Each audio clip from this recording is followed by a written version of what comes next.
Bismillahirrahmanirrahim. Today's topic of discussion is JCAT recalls. This is the complete video of JCAT recalls and I will guarantee you once again अगर आप last तक देखोगे तो आपके 20 से लेकर 30 MCQ यहाँ से ज़रूर कवर होंगे and it is your duty to tell me how much MCQ this video has covered. Clear?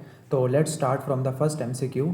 Clear? अब आपने यहाँ पर MCQ को नहीं देखना, यहाँ पर ये देखना है कि किस टॉपिक में से MCQ आई है और किस तरह के MCQ फ्यूचर में आ सकते हैं, वो यही बताने वाला काम मैं करूँगा. तो स्टार्ट करते हैं. Important topic is start codon. तो दो ही चीज़ें रट्टा मारनी है प्रोटीन सिंथेसिस के लिए. एक स्टार्ट कोडॉन होता है, एक स्टॉप कोडॉन होता है. स्टार्ट कोडॉन इज़ AUG और ये याद रखना है कि start codon code for methionine in eukaryotes और प्रोकैरियोट्स में एन फॉर्माइल मैथ्यूनिन को कोड करता है और एन फॉर्माइल मैथ्यूनिन न्यूट्रोफिल की कीमोटैक्सिस को बढ़ा देता है. तो ये था स्टार्ट कोडॉन के बारे में.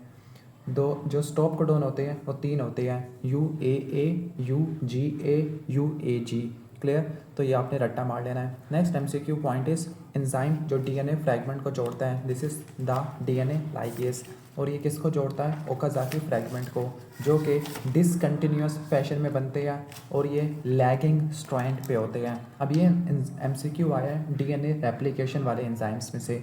तो यहाँ पर आपने एंजाइम्स के फंक्शन ज़रूर रट्टा मारने हैं. फॉर एग्जांपल हेलिकेज क्या करता है? DNA टेम्पलेट को अनवाइंड करता है, खोल देता है, और अगर ये डेफिशिएंट हो this can cause Bloom syndrome.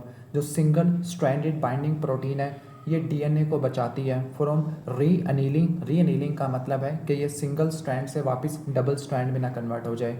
और दूसरा single stranded binding protein nucleus से बचाती है. इसके बाद जो सुपर कोइलिंग है उसको प्रिवेंट करने वाला DNA टोपो आइसोमरेज होता है. फिर उसके बाद प्राइमर बनाने वाला प्राइमेस होता है. प्राइमर बनाता कौन है? प्राइमेस. प्राइमर चाहिए किसके लिए होता है? DNA polymerase 3. और प्राइमर को तोड़ता कौन है? DNA polymerase 1.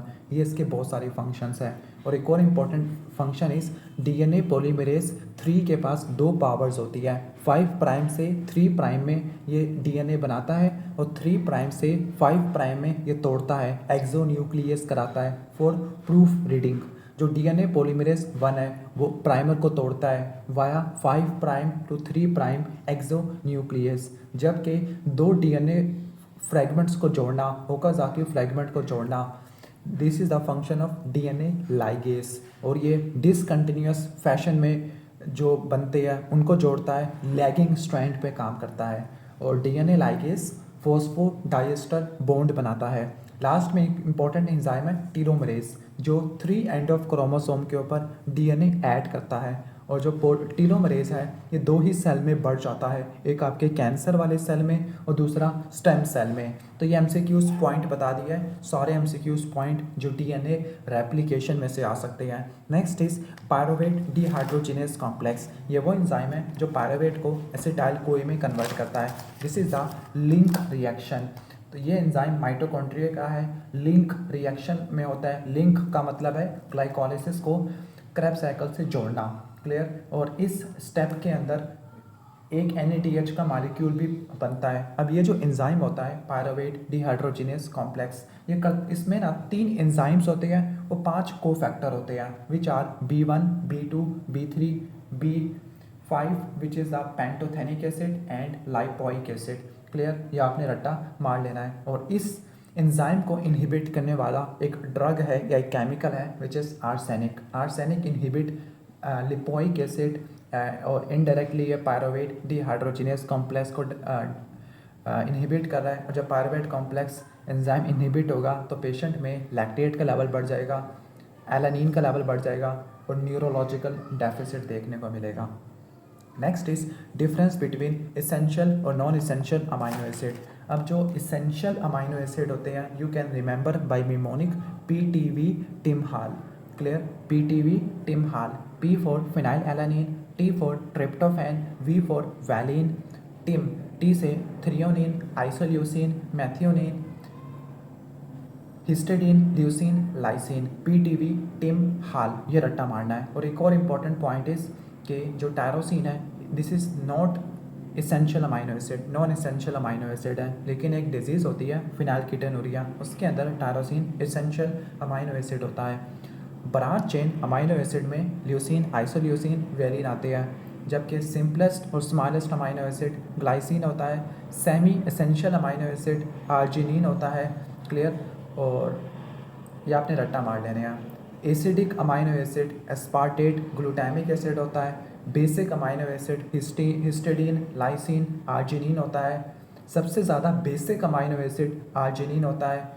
वो कौन सा अमाइनो एसिड जिसका बॉडी पीएच पे कोई चार्ज नहीं होता? आंसर इस हिस्टिडीन होता है। क्लियर। इसके बाद इंपॉर्टेंट थिंग इज डीएनए के अंदर कौन से होते हैं? आर्जिनिन और लाइसिन होते हैं। क्लियर। जबकि आर्जिनिन और हिस्टिडीन आपको ग्रोथ के लिए चाहिए होते हैं। क्लियर। और कीटोजेनिक अमाइनो एसिड में ल्यूसीन और लाइसिन होते हैं। मतलब अमाइनो एसिड तो आपने अच्छे से रट्टा मार लेने हैं, इसेंशियल और नॉन इसेंशियल।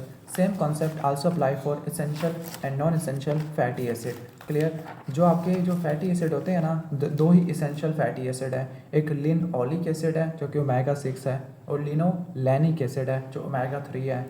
जो लिनओलिक एसिड है यह रैकिडोनिक एसिड में कन्वर्ट होता है, और रैकिडोनिक एसिड ल्यूकोट्राइन्स और प्रोस्टाग्लैंडिन्स बनाता है। जबकि लिनोलेनिक एसिड ओमेगा 3 है, ये कार्डियो प्रोटेक्टिव है और एंटी हाइपर लिपिडेमिक भी है। Clear. Next is important concept of कीटोजेनेसिस। Clear. Ketone bodies, तो कीटोजेनेसिस होती है फास्टिंग कंडीशन में, लेकिन और कौन सी कंडीशन है जिसमें कीटोन बॉडीज की प्रोडक्शन बढ़ जाती है? 3 कंडीशन रट्टा मारनी है। एक है prolong starvation, number 2 diabetic ketoacidosis, number 3 chronic alcoholism. ये वो 3 कंडीशन है जिसमें कीटोन बॉडीज़ की प्रोडक्शन बढ़ जाती है। कीटोन बॉडीज़ बनती कहाँ पे है? लीवर के अंदर बनती है। यूज़ कहाँ पे होती है? मसल में और ब्रेन में। कहाँ पर इस्तेमाल नहीं हो सकती? आरबीसीज में और लीवर में। वाई?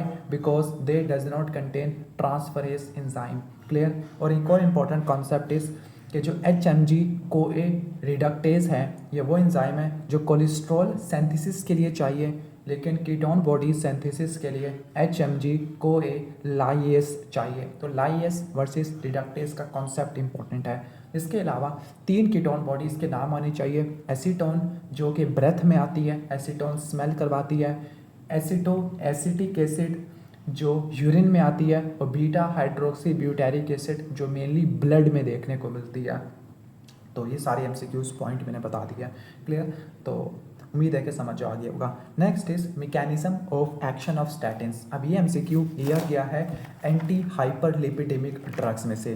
तो जो स्टैटिन्स होते हैं उनका क्या मैकेनिज्म ऑफ एक्शन है? वंस अगेन ये कोलेस्ट्रॉल के सिंथेसिस को इनहिबिट करते हैं। HMG CoA रिडक्टेज एंजाइम को इनहिबिट करते हैं। जब HMG CoA reductase enzyme inhibit होगा तो उसकी वजह से क्या होगा? HMG CoA reductase enzyme inhibit होने की वजह से क्लियर कोलेस्ट्रॉल की सिंथेसिस कम होगी, और LDL रिसेप्टर की अप रेगुलेशन होती है, LDL की अपटेक बढ़ जाती है। अब जो एक बात रट्टा मार लेना, जो स्टैटिन्स होते हैं ना, ये मेनली इस्तेमाल होते हैं हाइपर कोलेस्ट्रोलीमिया के अंदर, but they have important side effects like hepatotoxic होते हैं, मायोपैथी करवाते हैं, especially use with fibrates. Clear. Next is cerebral malaria. Cerebral malaria is caused by, clear, तो ये होता है प्लाज्मोडियम फैल्सीपैरम से। अगर ये बात करें नेफ्रोटिक सिंड्रोम, तो आंसर इज वाइवेक्स और ओवेल। अब ये MCQ मलेरिया से लिया गया है। पाकिस्तान के अंदर 2 ही डिजीज़ नेशनल डिजीज़ है, एक मलेरिया है और दूसरा TB है। क्लियर। तो मलेरिया और TB इन दोनों में से कंफर्म MCQ आते होते हैं। क्लियर। खास तौर पर मलेरिया की जो 4 स्पीशीज़ होती है, इन सब के MCQs पॉइंट आने चाहिए। एक बात रट्टा मार लेना, जो most common cause of malaria in Pakistan, तो वो वाइवेक्स और ओवेल है। वाइवेक्स और ओवेल का ये MCQ पॉइंट है कि इनका जो बुखार होता है वो 48 आवर्स का होता है, which is tertian fever. Clear. ठीक हो गया। और ये हिप्नोजॉइड्स प्रोड्यूस करते हैं। डैट इज़ वाई वाइवेक्स और ओवेल के लिए आपको प्राइमाक्विन ज़रूर ऐड करनी है। जब भी मैं प्राइमाक्विन का वर्ड सुनता हूँ तो मेरे जहन में एक डिजीज़ आता है, आई थिंक सो आपके जहन में भी आता होगा, ग्लूकोज 6 फॉस्फेट डिहाइड्रोजिनेस डेफिशिएंसी वाला। क्लियर। अब जो वाइवेक्स और ओवेल है, इनका एक स्पेसिफिक पॉइंट ये होता है कि इनका जो बुखार है वो टर्शियन फीवर होता है, यानी हर 48 आवर्स के बाद रिपीट होता है। और इनके अगर आप पेरिफेरल स्मीयर करवाओ तो उसमें आपको शफनर स्टिपलिंग मिलेगी, शफनर स्टिपलिंग मिलेगी। तो ये तो था वाइवेक्स और ओवेल के बारे में। फैल्सीपैरम का खास बात यह है कि इसका जो बुखार होता है वो इर्रेगुलर होता है। ये सेरिब्रल मलेरिया, किडनीज और लंग्स इन सब को इन्वॉल्व करता है। लंग्स में ARDS करवा देता है। अब इसका पेरिफेरल स्मीयर में क्या चीज़ देखने को मिलेगी, इसमें आपको ट्रोफोजॉइट्स मिलेंगे विद इन RBCs। अब वंस अगेन एक और कॉन्ट्रास्टिंग पॉइंट बताता हूँ, सुनने में मज़ा आएगा। अगर RBCs के अंदर ट्रोफोजॉइट है, अगर ट्रोफोजॉइट RBC के अंदर है तो डायग्नोसिस इज मलेरिया। लेकिन ट्रोफोजॉइट के अंदर RBC है, मतलब ट्रोफोजॉइट ने RBC को खाया हुआ है, तो आंसर इज एंटोमाइबा हिस्टोलिटिका। मतलब ट्रोफोजॉइट RBC के अंदर पड़ा हुआ है तो मलेरिया, और RBC ट्रोफोजॉइट के अंदर पड़ा हुआ है तो आंसर इज एंटोमाइबा हिस्टोलिटिका। एक और बात रट्टा मारना कि इसका जो ट्रोफोजॉइट होता है हेडफोन शेप होता है और इसके जो गैमीट्स होते हैं वो क्रिसेंट शेप होते हैं। आई थिंक सो ये MCQs पॉइंट मैंने बता दिया है, तो उम्मीद है कि समझ आ गया होगा। तो ये मलेरिया के पोटेंशियल MCQs बताए हैं। Drug should be avoided in glucose 6 phosphate dehydrogenase deficiency. Clear. तो G6PD डेफिशिएंसी ऑक्सीडेटिव स्ट्रेस की वजह से होती है। अब सिनेरियो में कैसे पता लगेगा कि G6PD डेफिशिएंसी है, आपको क्या मिलेगा, आपको हिमोलिसिस की हिस्ट्री मिलेगी, इंट्रावास्कुलर हिमोलिसिस की हिस्ट्री मिलेगी, और साथ में ऑक्सीडेटिव स्ट्रेस दिया हुआ होगा, और आपको हीन्स बॉडी और बाइट सेल्स दिए भी होंगे सिनेरियो में। अब इसके जो स्ट्रेसर होते हैं उसमें इन्फेक्शन होता है, फैबा बीन्स होते हैं और कुछ ड्रग्स आती है। अब ड्रग्स में से ही MCQ पॉइंट आता है निमोनिकिस, D पेन, D से डेप्सोन, P से ट्राइमाक्विन, A से एस्पिरिन, N से नाइट्रोफोनाटाइन और पेन्स, S से सल्फोनामाइड्स। तो ये ड्रग्स होती हैं जो ग्लूकोज 6 फास्फेट डिहाइड्रोजिनेस डेफिशिएंसी में नहीं देनी। इसके बाद drugs causing toxic epidermal necrolysis, यानी Steven Johnson syndrome, toxic epidermal necrolysis या रिथिमा मल्टीफॉर्मी, इन सब के ड्रग्स एक ही है। And you can remember by mnemonic is, SANA, सना से रट्टा मार सकते हो। S से क्या बनेगा, S से सल्फोनामाइड बनेगा, A से बनेगा एलोपेरिनोल, N से एनसेट और A से एंटी कन्वल्सेंट। अब एंटी कन्वल्सेंट के अंदर रट्टा मार लो कौन सा करवाएगा, तो आंसर इज लैमोट्रेजिन, लैमोट्रेजिन करवाएगा। अब लैमोट्रेजिन का मैकेनिज्म ऑफ एक्शन पूछा जाए तो आंसर इज ये सोडियम चैनल को ब्लॉक कर देती है। क्लियर। इसके अलावा फेनिटोइन और carbamazepine they can also cause Steven Johnson syndrome और toxic epidermal necrolysis. Next is mechanism of action of diazepam. अब जो डायज़ेपाम है ये क्या है, बेंजोडायज़ेपिन है। This is the long acting benzodiazepine. Clear, long acting benzodiazepine. अब बेंजोडायज़ेपिन और बारबिचुरेट इन दोनों के मैकेनिज्म ऑफ एक्शन में क्या फ़र्क है, तो जो बेंजोडायज़ेपिन है और बारबिचुरेट है दोनों ने गाबा A चैनल पे बाइंड करना है, not GABA B। GABA B for baclofen, GABA A for barbiturate and बेंजोडायज़ेपिन।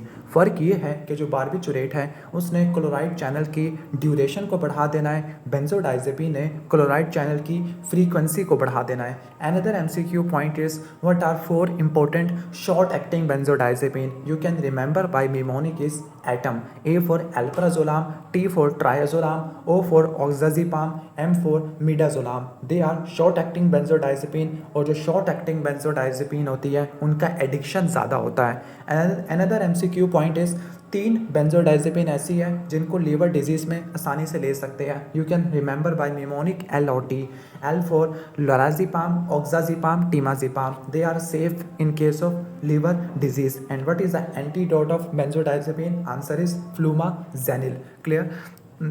Next is local anaesthesia act by. तो लोकल एनेस्थीसिया का क्या मैकेनिज्म ऑफ एक्शन है, लोकल एनेस्थीसिया ये वोल्टेज गेटेड सोडियम चैनल को block करती है। बस ये याद रखना कि ये पहले मेम्ब्रेन को क्रॉस करती है इन अनआयोनाइज्ड स्टेट, फिर ये मेम्ब्रेन को क्रॉस करने के बाद आयोनाइजेशन होती है और आयोनाइजेशन के बाद ये सोडियम चैनल को ब्लॉक करती है ऑन द इनर डोमेन। और इनके साथ हम एपिनेफ्रिन देते हैं ताकि इनकी सिस्टमिक एब्जॉर्प्शन कम से कम हो, अपने लोकली जगह पे काम करें। और एक और बात रट्टा मारना कि जो लोकल एनेस्थेटिक्स हैं सबसे पहले टाइप C फाइबर को ब्लॉक करती है greater than B greater than A, यानी जो लोकल एनेस्थीसिया है उनकी सेंसिटिविटी टाइप C के लिए ज़्यादा है, CBA से रट्टा मारना है। जबकि प्रेशर सेंसिटिविटी के लिए मिमोनिक इज ABC, जबकि हाइपोक्सिया के लिए BAC। ये मैंने सारे फाइबर्स की सेंसिटिविटी बता दी है। अगर नहीं समझ आई वीडियो को थोड़ा सा बैक कर लेना। और लोकल एनेस्थेटिक्स आप इन्फेक्टेड या एसिडिक टिश्यू में नहीं देते होते, because when ever the tissue is infected protons वहाँ पे हो गए जिसकी वजह से ये मेम्ब्रेन को क्रॉस नहीं कर सकते। अनदर इंपॉर्टेंट साइड इफ़ेक्ट्स आपने रट्टा मारने हैं, जो ब्यूपीवकेन है वो कार्डियोवास्कुलर टॉक्सिक होती है, कार्डियोटॉक्सिक होती है। क्लियर। जो कोकेन होती है वो सिम्पैथोमिमेटिक होती है, यानी हाइपरटेंशन करवा देगी, जबकि प्राइलोकेन और बेंजोकेन मैथिमोग्लोबिन के लेवल को बढ़ा देती है। Next is drug used for treatment of HIV and hepatitis B. Clear, ठीक हो गया। तो HIV की दवाइयाँ और हेपेटाइटिस बी की दवाइयाँ आपको अच्छे तरीके से आनी चाहिए। एक बात याद रख लेना कि जो HIV की दवाई होती है, these are called ART, anti retroviral therapy. Clear, सही हो गया। अब एंटी रेट्रोवायरल थेरेपी कब स्टार्ट करनी है, what are the indications. Number 1 is अगर पेशेंट में एड्स डिफाइनिंग इलनेस है, अगर कोई एड्स डिफाइनिंग इलनेस है जो एड्स को डिफाइन कर देती है, लाइक पेशेंट में कैपोसिस सार्कोमा है, तब आपने एंटी रेट्रोवायरल थेरेपी स्टार्ट करनी है। नंबर 2 अगर CD4 काउंट 500 से कम है, या नंबर 3 अगर वायरल लोड ज़्यादा है, तब आपने HIV की दवाई स्टार्ट करनी है। क्लियर, ये आपने रट्टा मार लेना है। अब HIV के जो मेडिसिन होती हैं उसके अंदर एक रेजिमेन होता है, उसमें 3 ड्रग्स इस्तेमाल होती हैं। 2 होती है न्यूक्लियोसाइड रिवर्स ट्रांसक्रिप्टेस इनहिबिटर से, और एक होती है एंटीग्रेस इनहिबिटर से, इंटीग्रेस इनहिबिटर से। और रट्टा मार लेना, ये जो दवाई होती है ये HIV-1 और HIV-2 दोनों को किल करती है। एक्सेप्शन इस 2 दवाइयाँ जो HIV-2 को टारगेट नहीं कर सकती, एक तो non nucleoside reverse transcriptase inhibitor और दूसरा एनफ्यूवर्टाइड। क्लियर, तो ये रट्टा मार लेना आप। इसके बाद ये HIV की दवाइयाँ अगर मैं बताने बैठ गया तो वीडियो काफ़ी लंबी हो जाएगी। क्लियर, बस एटलीस्ट इन सब के ना HIV की दवाइयों के आपको वो आने चाहिए, कहने का मतलब है कि साइड इफ़ेक्ट्स इंपॉर्टेंट है। फॉर एग्जांपल जो न्यूक्लियोसाइड रिवर्स ट्रांसक्रिप्टेस इनहिबिटर है उसमें एबाकैविर आता है, which can cause hyper sensitivity in HLA-B5701। Number 2 जो होती है tenofovir, they can cause acute kidney injury. Zidovudine ये तो प्रेगनेंसी में भी इस्तेमाल हो सकती है, प्रोफाइलैक्सिस के लिए दे सकते हैं। तो जो ज़िडोवडिन है वो माइलो सेपरेशन करवाती है। क्लियर, और जो डाइडेनोसिन है दिस कैन कॉज पेनक्रेटाइटिस, और जो टिनोफाविर है वो न्यूक्लियोटाइड्स होती हैं। क्लियर, जो ज़िडोवडिन है वो प्रेगनेंसी में यूज़ करते हैं फॉर न्यूनेटल प्रोफाइलैक्सिस। और अगर प्री एक्सपोजर प्रोफाइलैक्सिस देना है तो उसमें टिनोफाविर और एमट्रीसिटाबिन ये आपने यूज़ करनी होती है। उम्मीद है कि समझ आ गया होगा। जो non nucleoside reverse transcriptase inhibitor है उसमें नेविरापिन है, and this is cytochrome P450 inducer. Clear, और जो ईफा वेरिएंस है this can cause vivid dreams, यानी कलरफुल ख्वाब आना शुरू हो जाएंगे। इसके बाद जो इंटीग्रेस इनहिबिटर्स होते हैं ये क्या करते हैं मेनली, ये बस ये वेट गेन मेटाबॉलिक सिंड्रोम कराते हैं, just like protease inhibitors. Clear, जो प्रोटीएस इनहिबिटर्स हैं वो भी मेटाबॉलिक सिंड्रोम कराते हैं। लेकिन 2 इंपॉर्टेंट कुछ साइड इफ़ेक्ट्स आपने रट्टा मारने हैं। फॉर एग्जांपल ये रट्टा मार लेना कि जो एटाजिनाविर है, आटाजिनाविर कि this can cause Gilbert syndrome, ये बिलिरुबिन के लेवल को बढ़ा सकती है। जो इंडिनाविर होती है ये भी बिलिरुबिन के लेवल को बढ़ाती है। इसके अलावा क्रिस्टल नेफ्रोपैथी और रीनल स्टोन करवाती है। जो रिटोनाविर होती है, ritonavir is cytochrome P450 inhibitor. जब ये इनहिबिटर है तो ये दूसरे ड्रग्स के मेटाबॉलिज्म को इनहिबिट कर देती है, तो ये बूस्टिंग एजेंट के तौर पर इस्तेमाल होती है। ये बात रट्टा मार लेना कि जो नेविरापिन है वह साइटोक्रोम P450 इंड्यूसर है। जो रिटोनाविर है which is protease inhibitor, this is inhibitor of cytochrome P450। Clear, और ये भी मैंने बता दिया कि गुर्दे के अंदर पथरी करवानी है तो आंसर इज़ इंडिनाविर, और अगर पित्ते में पथरी करवानी है आंसर इज़ आटाजिनाविर। क्लियर, इसके अलावा जो एनफ्यूवर्टाइड होती है ये फ्यूजन को इनहिबिट करती है, ग्लाइकोप्रोटीन 41 पे बाइंड करती है 40 पर। क्लियर, और जो मैराविरोक है वो CCR5 पर जाके बाइंड करती है। क्लियर, तो ये सारे मैंने बता दिया। फिर हेपेटाइटिस बी की दवाइयाँ होती है। क्लियर, हेपेटाइटिस बी की दवाइयों में एक यूज़ करती है पिगाइलेटेड इंटरफेरॉन अल्फ़ा। जो इंटरफेरॉन अल्फ़ा है ना ये होस्ट के अंदर इम्यूनिटी को बढ़ा देते हैं। बस इसके साइड इफ़ेक्ट्स एग्जाम में पूछे जाते हैं, वो ये है कि बंदे को लेने के बाद फ्लू हो जाता है, डिप्रेशन हो जाता है और पैनसाइटोपिनिया हो जाता है। क्लियर, लेकिन हेपेटाइटिस बी में जो फर्स्ट लाइन दवाई इस्तेमाल होती है मिमोनिकिस ET, एंटीकैविर और टिनोफाविर, एंटीकैविर और टिनोफाविर। सही हो गया। क्लियर, तो ये 2 दवाइयाँ मेनली इस्तेमाल होती है, एंटीकैविर और टिनोफाविर। बाकी लैमोविडिन भी इस्तेमाल हो सकती है, लेकिन एंटीकैविर और tenofovir are important. Next important concept is mechanism of action of acetazolamide. तो जो एस्टाजोलामाइड होती है ना, ये इसका क्या मैकेनिज्म ऑफ एक्शन है, मतलब acetazolamide is carbonic anhydrase inhibitor. जब भी मैं कार्बोनिक एनहाइड्रेस एंजाइम पढ़ता हूँ तो मेरे जहन में तीन चीज़ें आती हैं। एक कार्बोनिक एनहाइड्रेस एंजाइम तीन जगह पे पड़ा हुआ होता है। नंबर 1 एक RBCs के अंदर होता है जहाँ पे ये कार्बन डाइऑक्साइड की ट्रांसपोर्ट करवाता है। दूसरा ये पड़ा होता है आपका कहने का मतलब है दूसरा कहाँ पड़ा होता है, दूसरा बोन के अंदर पड़ा होता है जहाँ पे ये ऑस्टियोक्लास्ट को एक्टिवेट करता है। और तीसरा किडनी के अंदर प्रॉक्सिमल कन्वोल्यूटेड ट्यूब्यूल पे पड़ा होता है जहाँ पे इसने बाइकार्बोनेट की रीअब्जॉर्प्शन करानी है। तो जो एस्टाजोलामाइड है ये कार्बोनिक एनहाइड्रेस इनहिबिटर्स होते हैं। क्लियर, ठीक हो गया। और ये मेनली 4 कंडीशंस में यूज़ होते हैं। Number 1 glaucoma, number 2 metabolic alkalosis में, नंबर 3 माउंटेन सिकनेस के अंदर। वाई? क्योंकि माउंटेन सिकनेस में क्या होता है, हाइपोक्सिया होता है, बंदा हाइपर वेंटिलेट करेगा तो रिस्पायरेटरी एल्किलोसिस हो जाती है, तो उसको ही प्रिवेंट करता है। चौथा इडियोपैथिक इंट्राक्रेनियल हाइपरटेंशन, तो ये आपने रट्टा मार लेना है। तो ये इसके 4 क्लिनिकल यूजेस हैं और 4 ही इंपॉर्टेंट साइड इफ़ेक्ट होते हैं। नंबर 1 ये टाइप 2 रीनल ट्यूबुलर एसिडोसिस करवाता है। याद रखना कि जो टाइप 2 रीनल ट्यूबुलर एसिडोसिस है उसमें normal anion gap metabolic acidosis होती है। नंबर 2 हाइपर अमोनीमिया करवा सकता है। नंबर 3 ये कैल्शियम फॉस्फेट के स्टोन करवा देता है due to alkaline pH. Number 4 sulphonamide group है तो ये सल्फा एलर्जी करवा देगा। Next is how cytotoxic T cell act. तो जो साइटोटॉक्सिक टी सेल्स होते हैं वो कैसे काम करते हैं, वो एक एपोप्टोसिस वाले पाथवे से काम करते हैं which is the perforin granzyme pathway. कौन सा पाथवे होता है, परफोरिन एंड गैरेंजाइम पाथवे। तो एपोप्टोसिस के 3 पाथवे होते हैं, intrinsic pathway which is mitochondrial, extrinsic pathway. Clear. और आपका परफोरिन गैरेंजाइम पाथवे। तो जो किलर टी सेल्स होते हैं, साइटोटॉक्सिक टी सेल्स होते हैं, ये वायरस इन्फेक्टेड सेल को किल करते हैं और ट्यूमर सेल को किल करते हैं via perforin and granzyme pathway.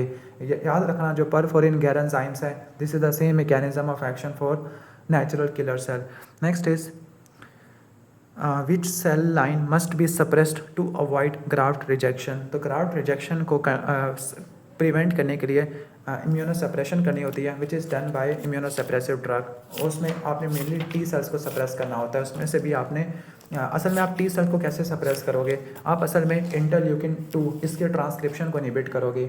जब इंटरल्यूकिन 2 की ट्रांसक्रिप्शन नहीं होगी तो टी सेल्स की प्रोलिफरेशन नहीं हो पाएगी। क्लियर। अब कौन सी ड्रग्स इंटरल्यूकिन 2 की ट्रांसक्रिप्शन को इनहिबिट करती है, आंसर इज साइक्लोस्पोरिन है और टेक्रोलीमस है। साइक्लोस्पोरिन एंड टेक्रोलीमस, वैसे रट्टा मार लेना। Cyclosporin can cause gingival hyperplasia and hirsutism, जबकि टेक्रोलीमस डायबिटीज़ और न्यूरोटॉक्सिसिटी करवा देती है। Clear.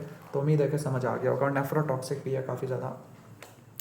Next is MHC type 2 is for helper T cell. तो जो MHC मेजर हिस्टोकम्पैटिबिलिटी कॉम्प्लेक्स, इसको कोड करने वाले HLA जीन्स होते हैं। अब ये जो प्रोटीन्स होती हैं 1 और 2 होती हैं। अब 1 वाला ABC है और 2 वाला DP DQ DR होता है। एक बात रट्टा मार लेना कि जो 1 वाला है 1 वाला बाइंड करेगा किसको, CD8 को, और जो 2 वाला है वो CD4 को बाइंड करेगा। एक बात रट्टा मार लेना, major histocompatibility complex type 1 MHC type 1 आपके बॉडी के सारे सेल्स पे होता है एक्सेप्ट RBC पर और स्पर्म्स पे नहीं होता।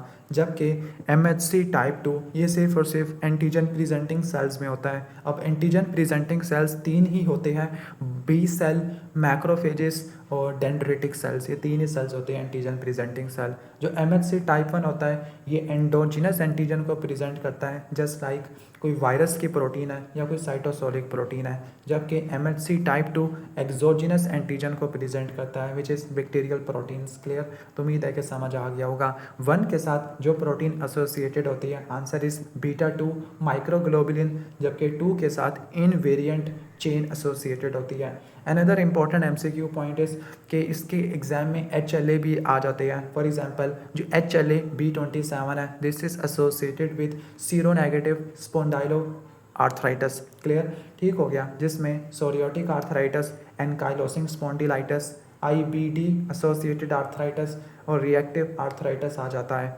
HLA 5701. This is associated with abacavir hypersensitivity, just like I explained. HLA, DQ2 और DQ8 ये celiac disease से associated होते हैं. HLA DR3 is associated with SLE और thyroid के disease like Graves disease, Hashimoto thyroiditis. और जो डायबिटीज़ टाइप 1 है उसमें 4 HLA DR4 और DR3 दोनों आ जाते हैं. और DR4 का रट्टा मार लेना रूमेटाइड आर्थराइटिस. यहाँ से कन्फर्म MCQ आने वाले हैं.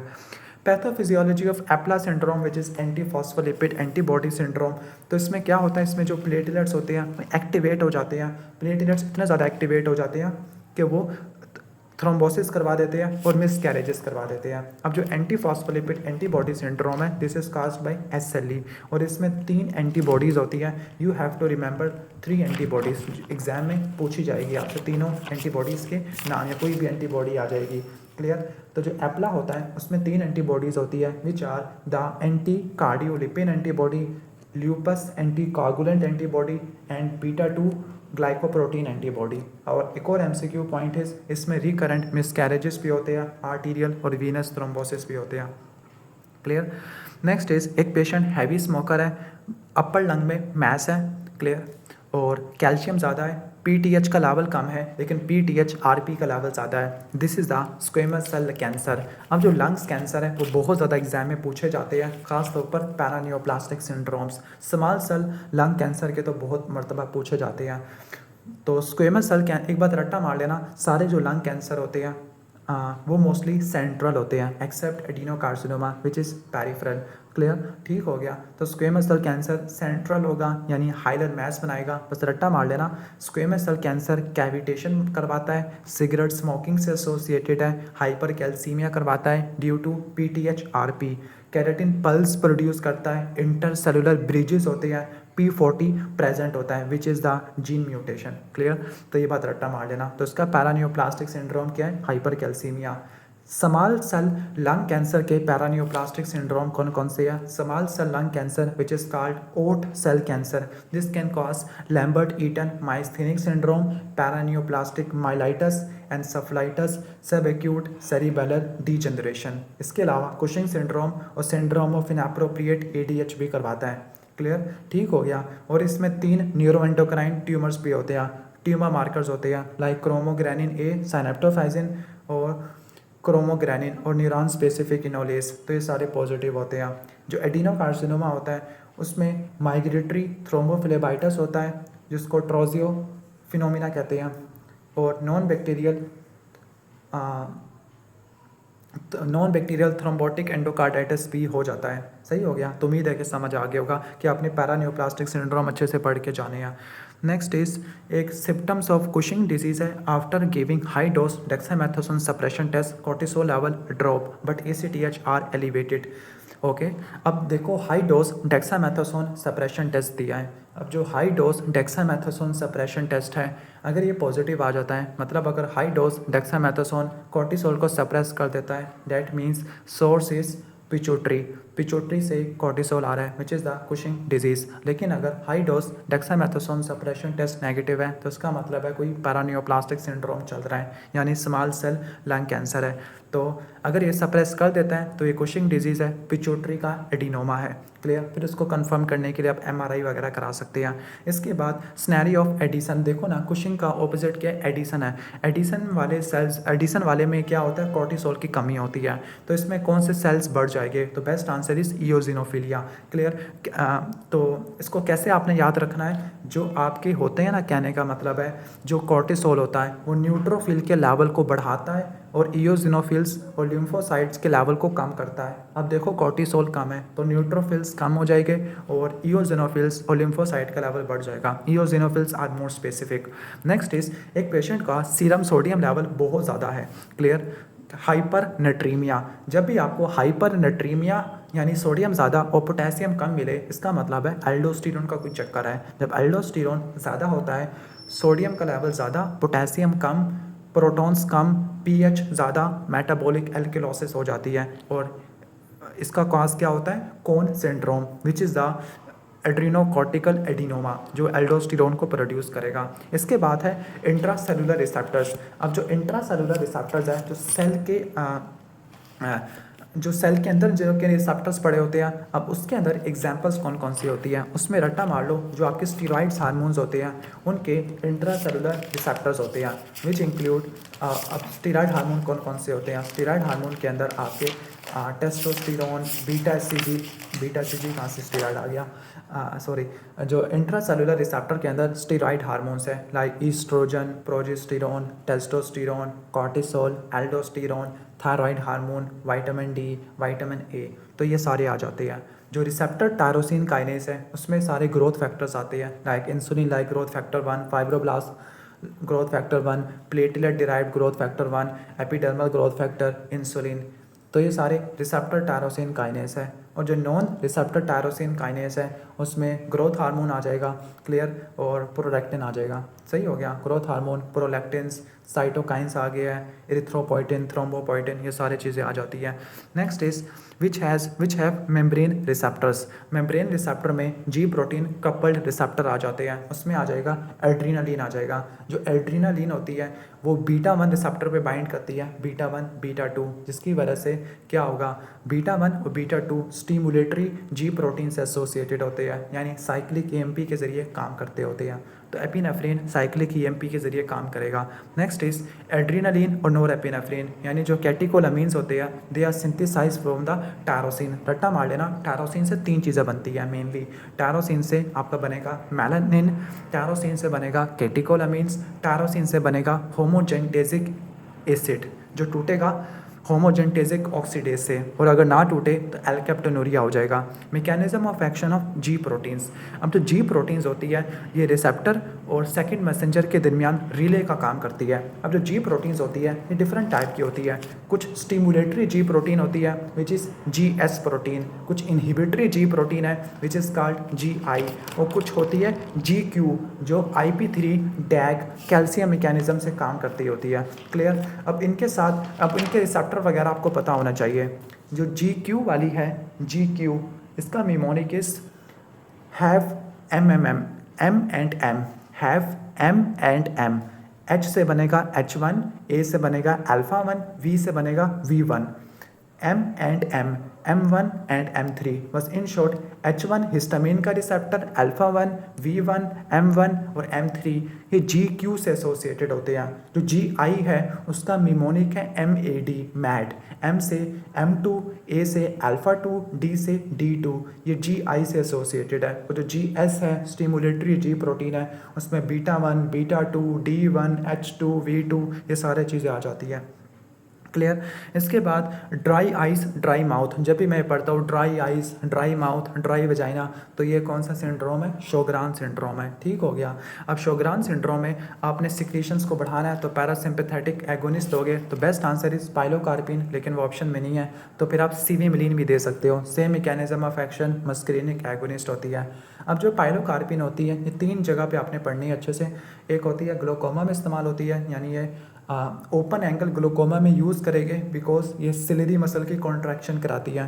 क्लोज्ड एंगल ग्लोकोमा में यूज़ करेंगे क्योंकि ये प्यूपिलरी स्फिंक्टर को क्या कर देती है, कॉन्ट्रैक्शन कराती है। और तीसरा शोग्रान सिंड्रोम, ये 3 कंडीशंस आपने पढ़नी है। Next is कोलिस्टेसिस। कोलिस्टेसिस का मतलब है बाइल का फ्लो नहीं हो रहा, यानी ऑब्स्ट्रक्टिव जॉन्डस है, LFTs डिरेंज है। तो ऑब्स्ट्रक्टिव जॉन्डस के अंदर ELP और गैमा ग्लूटामाइल ट्रांसफरेज डिरेंज होती है। और अगर ये 30 से लेकर 40 साल वाली फीमेल होगी, ऑटोइम्यून डिजीज़ है, फटीग है, प्रोराइटिस है, diagnosis is primary biliary cirrhosis. और प्राइमरी बिलियरी सिरोसिस के अंदर एंटी माइटोकॉन्ड्रियल एंटीबॉडी पॉजिटिव होती है, and this is associated with other autoimmune diseases like Hashimoto, Graves disease. एक पेशेंट के LFTs डिरेंज है, रेस्ड एल्कलाइन फॉस्फेटेज है, क्लियर, ठीक हो गया। अब LFTs डिरेंज है, अब LFTs में तो मतलब ये कौन सा पैटर्न हो सकता है, ये कि हेपाटोसेलुलर वाले LFT ज़्यादा या कोलिस्टैटिक पैटर्न है, सही हो गया। तो आपने अगर AST और ELT ज़्यादा बढ़े हुए हैं तो उसका मतलब है कि पेशेंट के क्या डैमेज है, पेशेंट के कहने का मतलब है कि लीवर जो हेपाटोसाइट्स है वो डैमेज है, क्लियर। लेकिन अगर ELP और GGT रेज्ड है तो वो कोलिस्टेसिस में रेज्ड है, and cholestasis is due to stones, और अगर CBD में स्टोन हो तो उसके लिए ERCP। तो बेस्ट इज ERCP, डायग्नोस्टिक भी और थेराप्यूटिक भी। अब यहाँ पे देखो anti LKM, liver kidney microsomal, anti LKM, anti smooth muscle antibody clear, और एंटी SLA, ये तीनों देखने को मिलती है ऑटो इम्यून हेपेटाइटिस में। एक फीमेल है जिसको जॉइंट पेन है, मॉर्निंग स्टिफनेस है 1 घंटे से ज़्यादा की, 1 घंटे से ज़्यादा की मॉर्निंग स्टिफनेस है, दिस इज़ द निशानी ऑफ रूमेटाइड आर्थराइटिस। तो यहाँ से कंफर्म MCQ आते हैं रूमेटाइड और ऑस्टियोआर्थराइटिस का फ़र्क वगैरह, इनके MCQs पॉइंट करके चले जाना। तो मॉर्निंग स्टिफनेस अगर 1 घंटे से ज़्यादा किया है और एक्टिविटी करने से इम्प्रूव हो जाती है तो आपने कहाँ पे जाना है, रूमेटाइड आर्थराइटिस में जाना है। और एक और बात रट्टा मार लेना, rheumatoid arthritis does not involve distal interphalangeal joint और फर्स्ट कार्पो मेटाकार्पल जॉइंट, इनको इन्वॉल्व नहीं करता। Clear, and the drug of choice is methotrexate, sulfasalazine and hydroxychloroquine. Next is old patient है विद अ जॉइंट पेन, तो बड़े बड़े जोड़ों का दर्द है, this is osteoarthritis which is the degenerative joint disease. Clear, तो ये आपने रट्टा मार लेना है। इसमें क्या होगा, जो वेट बेयरिंग जॉइंट्स होते हैं उसमें पेन होगा और ये एक्टिविटी करने से बढ़ जाएगा। लाइक वो ये कहेगा कि रात के वक्त पेन बढ़ जाता है, सुबह के वक्त ठीक हो जाता है क्योंकि रेस्ट ले रहा है, वो ठीक हो गया। क्लियर, ये ऑपोजिट हिस्ट्री आपको रूमेटाइड आर्थराइटिस में देखने को मिलती है। Next is nerve damage with the shaft of humerus, this is very important. Clear, shaft of humerus से रेडियल नर्व डैमेज होगी जिसकी वजह से रिस्ट ड्रॉप हो जाएगा। अगर यह सर्जिकल नेक ऑफ ह्यूमरस का फ्रैक्चर होता है तो answer is axillary nerve which can lead to deltoid paralysis, और डेल्टॉइड 15 से लेकर 90 डिग्री की एबडक्शन करता है। क्लियर, अगर ये शैफ्ट की बात करें तो रेडियल नर्व है जिसकी वजह से रिस्ट ड्रॉप हो जाएगा, और अगर सुप्राकोंडाइलर फ्रैक्चर है आंसर इज मीडियन नर्व जिसकी वजह से थिनार वेस्टिंग हो जाएगी और सेंसरी लॉस हो जाएगा लैटरल 3.5 डिजिट्स पर। अगर मीडियल एपिकोंडाइल का फ्रैक्चर है तो अल्नर नर्व डैमेज होगी जिसकी वजह से क्ला हैंड हो जाएगा। क्लियर, तो उम्मीद है कि समझ आ गया होगा। Next is muscle spared in Erb's paralysis, तो अर्ब्स पैरालिसिस में जो upper trunk of brachial plexus है उसकी इंजरी हो जाती है, और ये इंजरी क्यों होती है, अडल्ट में क्यों होती है, बच्चों में क्यों होती है।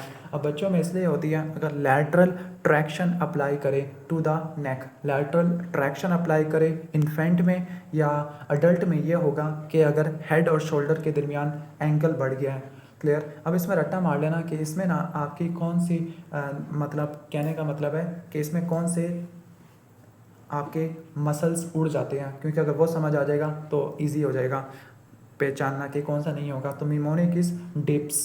Clear, DIBS, D for deltoid, I for infraspinatus, B for biceps, S for supraspinatus, यानी upper trunk of brachial plexus C5 C6 उड़ गया है। और पोजीशन कैसी हो जाएगी पेशेंट की, जो आर्म होगा वो एडक्टेड होगा, मीडियली रोटेटेड होगा, एक्सटेंडेड होगा, प्रोनेटेड होगा, जस्ट लाइक के कोई भीख मांग रहा है या वेटर टिप मांग रहा है। Clear, type of joint between the carpometacarpal joints, okay, ये आपको आना चाहिए।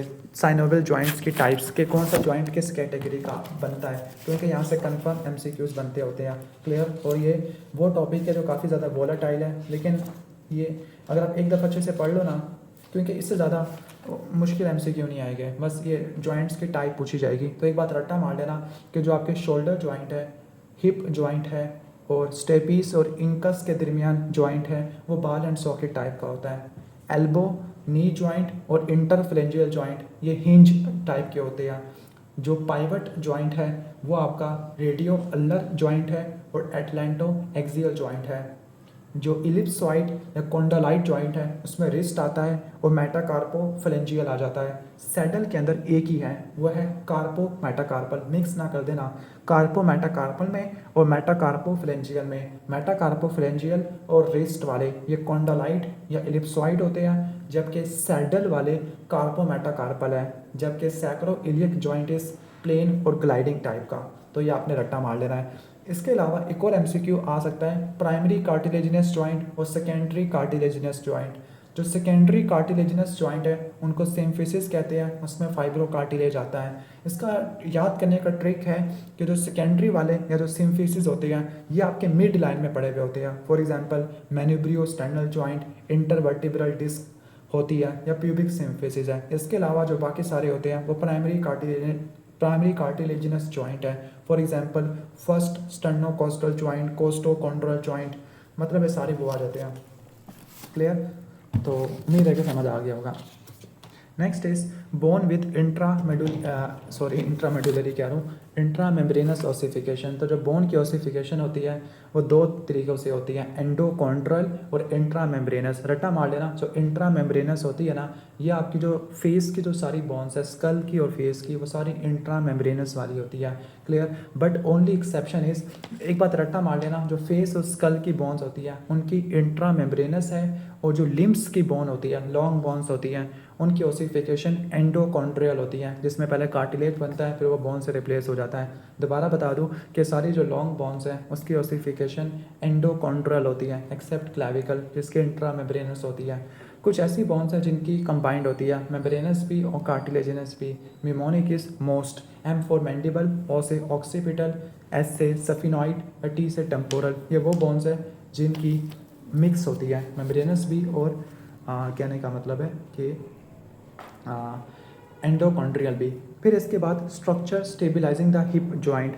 तो आई थिंक सो सबसे ज़्यादा स्ट्रॉन्गेस्ट लिगामेंट तो हमारी बॉडी में इलियोफेमरल लिगामेंट होता है। इसने स्टेबलाइजेशन की बात की है तो इसने प्यूबोफेमरल को सपोर्ट किया हुआ है। हालांकि जो स्ट्रॉन्गेस्ट लिगामेंट होता है हमारी बॉडी में वो इलियोफेमरल लिगामेंट होता है, बट स्टेबलाइजेशन के अंदर इसने इसको फेवर किया है। चलो इसको मान लेते हैं इस बात को हम, चलो और कोई रास्ता भी नहीं है, सही है। जो सबसे वीकेस्ट लिगामेंट है वो इस्कियोफेमरल लिगामेंट होता है, इस्कियोफेमरल लिगामेंट होता है। Next is loss of dorsiflexion. अब डॉर्सिफ्लेक्शन लॉस हो चुकी है तो इसका मतलब है कि नर्व कौन सी गई। क्लियर। तो बेस्ट आंसर इज डॉर्सिफ्लेक्शन के लिए डीप पेरोनियल नर्व है। एक बात रट्टा मार लेना कि जो कॉमन पेरोनियल नर्व है वो नेक और फिबुला के अराउंड वाइंड अराउंड करती है। इसकी दो ब्रांचेज होती है, deep peroneal nerve and superficial peroneal nerve. जो डीप पेरोनियल नर्व होती है ना, उसने सप्लाई करना है डोर्सीफ्लेक्सर्स को, यानी इंटीरियर कंपार्टमेंट ऑफ लेग को सप्लाई करना है, और sensory supply between first and second toe उसके दरमियान। जो कि सुपरफिशियल पेरोनियल नर्व है उसने ईवर्डियन करवानी है, पेरोनियस लॉन्गस, पेरोनियस ब्रेविस को सप्लाई करना है, और डोर्सम ऑफ फुट को सप्लाई करना है। तो ये दोनों मिला के कॉमन पेरोनियल नर्व है। बिग टो की स्वेलिंग है और रेडनेस है, this is the first metatarsophalangeal joint की swelling which is in seen in the case of gout. एक बात नोट की, मस्कुलोस्केलेटल से बहुत एमसीक्यूज आ रहे हैं। क्लियर। तो इसको गाउट या पोडेग्रा कहते हैं। फर्स्ट मेटाटार्सोफ्लेंजियल जॉइंट की स्वेलिंग देखने को मिलती है, और गाउट के अंदर negatively needle shape, negatively birefringent crystals आपको देखने को मिलते हैं। Clear. And drug of choice is NSAID, colchicine and glucocorticoid. Clear. इसके बाद फेशियल रैश, जो मैला रैश होता है, डिस्क्वाइड रैश होता है, तो ये किस में देखने को मिलता है। This is the easiest MCQ. तो आपको देखने को मिलता है एसएलई में देखने को मिलता है। मैं इसको थोड़ा मुश्किल कर देता हूँ। एसएलई के अंदर एंटीबॉडीज़, अगर बात करें most sensitive antibody, answer is anti nuclear antibody. Most specific antibody, तो answer is anti Smith antibody. कौन सी एंटीबॉडी डिजीज़ की एक्टिविटी को शो करती है, तो answer is double stranded antibody. कौन सी एंटीबॉडी ड्रग इंड्यूस्ड ल्यूपस में आती है, answer is anti histone antibody. कौन सी एंटीबॉडी साइकोटिक ल्यूपस में आती है, answer is anti ribosomal P antibody. कौन सी एंटीबॉडी न्यूनेटल ल्यूपस करवाती है, answer is anti Ro antibody which is anti SSA antibody. Clear. And drug of choice of SLE is the steroids. Next is mode of spread of Legionella. तो जो लीजनिला होता है ये aerosol transmission होती है, droplet होती है, एयर कंडीशनिंग वाले सिस्टम से फैलता होता है। और इसका एक एमसीक्यू पॉइंट आ चुका है कि इसके लिए आप क्या करवाते हो, आप यूरिन एंटीजन के लावर्स करवाते हो। कौन से लावर्स कराते हो, यूरिन एंटीजन के लावर्स करवाते होते हो। अब जो लीजनिला है एक ग्राम नेगेटिव रॉड होता है। अब इसके एमसीक्यू पॉइंट ये रट्टा मारना कि इसके लिए ग्राम स्टेन नहीं होती, इसके लिए सिल्वर स्टेन होती है। अब इसकी ग्रोथ के लिए एक स्पेशलाइज्ड मीडियम होता है which is the charcoal yeast extract medium, जिसके अंदर आयरन और सिस्टीन भर भर के होता है। इसमें तीन चीज़ें रट्टा मारनी है। नंबर 1 कि इसका यूरिन एंटीजन होता है। नंबर 2 ये सोडियम के लेवल को कम कर देता है। नंबर 3 लीवर के ट्रांसअमाइनेजेस को बढ़ा देता है। अब इसकी जो ट्रांसमिशन होती है वो एरोसोल ट्रांसमिशन होती है, वाटर के ड्रॉपलेट से ट्रांसमिशन होती है। तो आपने स्नैरियो में नोट करना है कि अगर स्नैरियो में एयर कंडीशनिंग सिस्टम है या हॉट वाटर टैंक्स है या फिर क्रूज शिप्स या नर्सिंग होम की हिस्ट्री है तो आपने इसकी तरफ जाना होता है। Clear. And this can cause Pontic fever and drug of choice is macrolides. Next is ये क्या है, अच्छा एयर कंडीशनिंग मैकेनिक है विद अ कफ। तो ये बता दिया एयर कंडीशनिंग सिस्टम या हॉट वाटर टैंक्स, तो आंसर इज लीजनिला। और लैब्स में क्या करवाओगे आप, यूरिन एंटीजन लेवल्स, और ड्रग में क्या दोगे, macrolide like azithromycin, erythromycin. Clear. एक पेशेंट विद बैक पेन 20 से लेकर 40 साल वाला यंग मेल होगा जिसको रात के वक्त बहुत ज़्यादा शदीद दर्द होता होगा। क्लियर। मॉर्निंग स्टिफनेस होती होगी जो कि एक्टिविटी करने से इम्प्रूव हो जाती है, और इसमें शोबर टेस्ट भी पॉजिटिव होता है। शोबर टेस्ट में ये है कि जो बैक की फ्लेक्शन वगैरह, बैक की मूवमेंट है, स्पाइंस की मूवमेंट है, वो रिस्ट्रिक्टेड हो जाती है। अब देखो ये MCQ वंस अगेन ये मस्कुलोस्केलेटल से आया, तो आप अच्छे से पढ़ के जाना। एनकाइलोजिंग स्पॉन्डिलाइटिस के अंदर बैम्बू स्पाइन देखने को मिलता है। रिस्ट्रिक्टिव लंग डिजीज हो सकता है ड्यू टू एनकाइलोसिस। यूवीआइटिस हो सकता है। आयोटिक रीगर्जिटेशन होती है। हिस्ट्री क्या मिलेगी कि जो बैक पेन है वो सुबह के वक्त वर्स हो जाता है और एक्टिविटी करने से ठीक हो जाता है, रेस्ट करने से बढ़ जाता है, एक्टिविटी करने से इंप्रूव हो जाता है। साइट ऑफ लीवर बायोप्सी, तो रट्टा मारना, लीवर बायोप्सी लेते हैं 9 से लेकर 10th इंटरकोस्टल स्पेस में। ठीक हो गया। Clear. In the mid clavicular line, तो ये रट्टा मार लो, ये FCPS में भी इतनी दफ़ा आया हुआ है।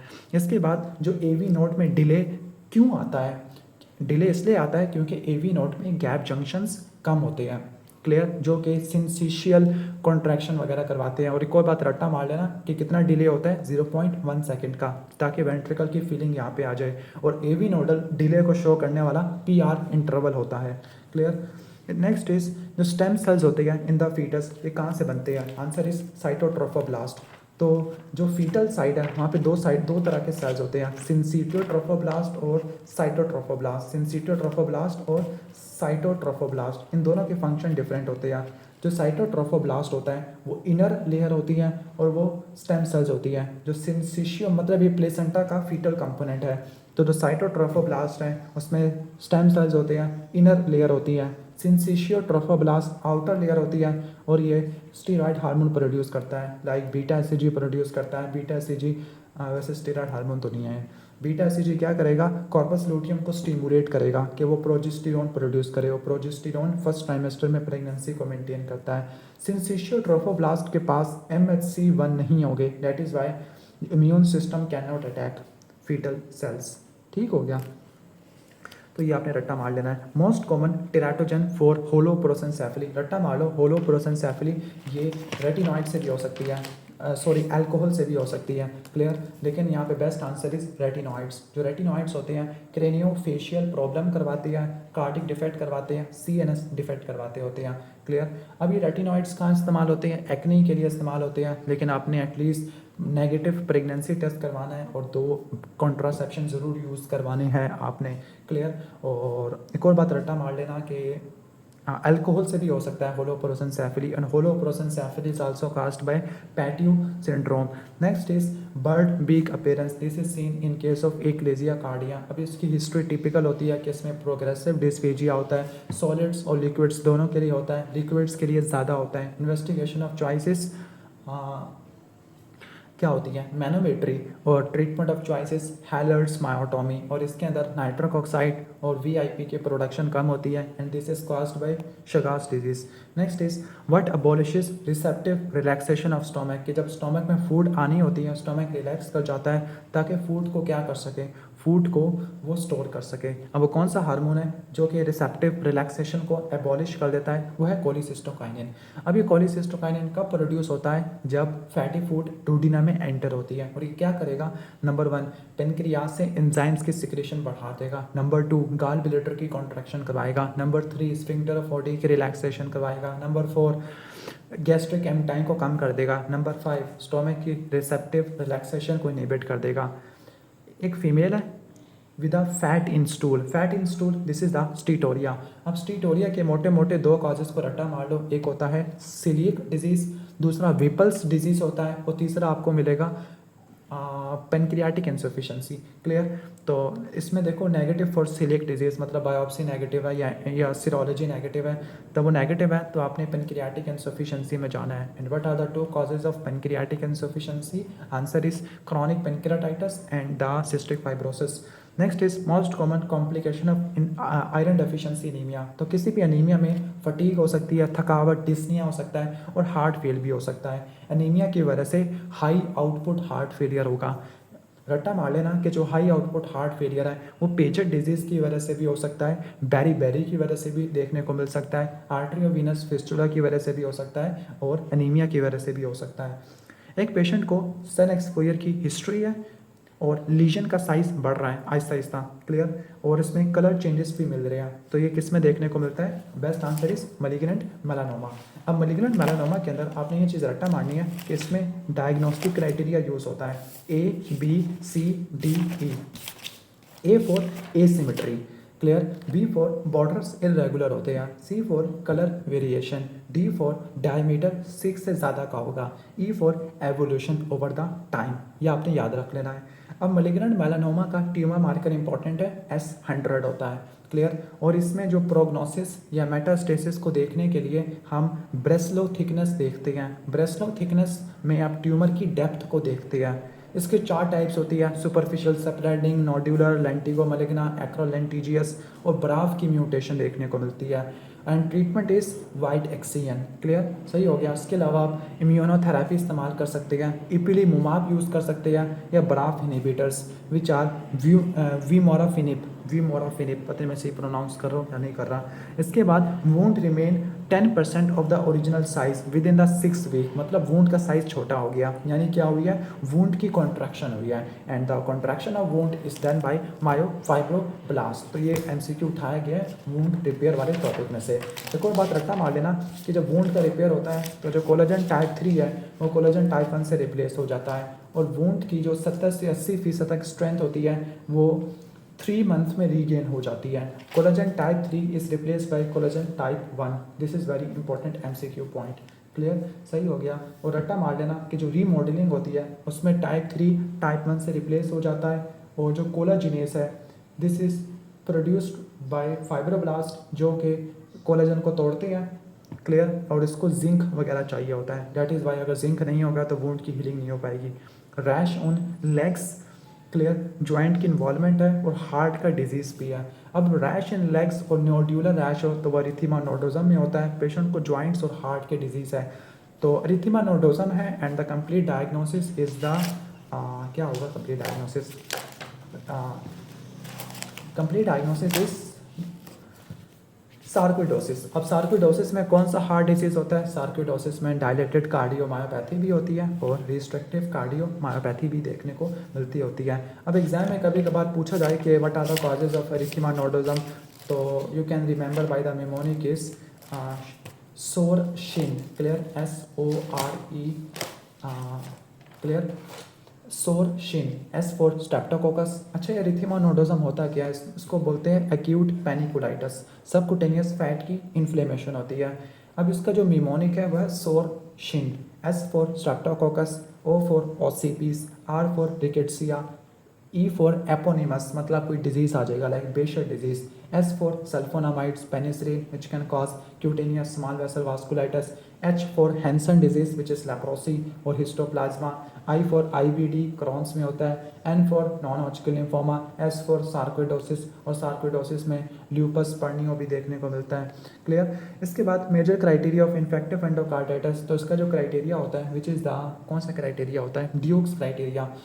जॉन्स वाला तो रूमेटिक फीवर में था, इसमें ड्यूक्स क्राइटेरिया होता है, and the investigation of choice is the, क्या देते हैं इन्वेस्टिगेशन ऑफ चॉइस में? ब्लड कल्चर फॉलोड बाय एको, और ट्रीटमेंट के अंदर वैनकोमाइसिन और जेंटामाइसिन दे देते हैं, क्लियर। स्क्रैची साउंड है which is the pericardial friction रब, और पेशेंट को प्लूराइटिक चेस्ट पेन हो रहा है, तो ये किसका टिपिकल सिनेरियो है? एक्यूट पेरिकार्डाइटिस का। एक्यूट पेरिकार्डाइटिस में रट्टा मार लेना कि इन्वेस्टिगेशन ऑफ चॉइसेस इकोकार्डियोग्राफी, और ट्रीटमेंट के अंदर वही CNG जो आप एक्यूट गाउट में देते हैं वही सेम इसी में देते हैं। CNG में कॉल्चिसिन, एनसेड, ग्लूकोकॉर्टिकॉइड्स, अगर किडनी फेल है तो यूरीमिया वगैरह है तो डायलिसिस करवा दो।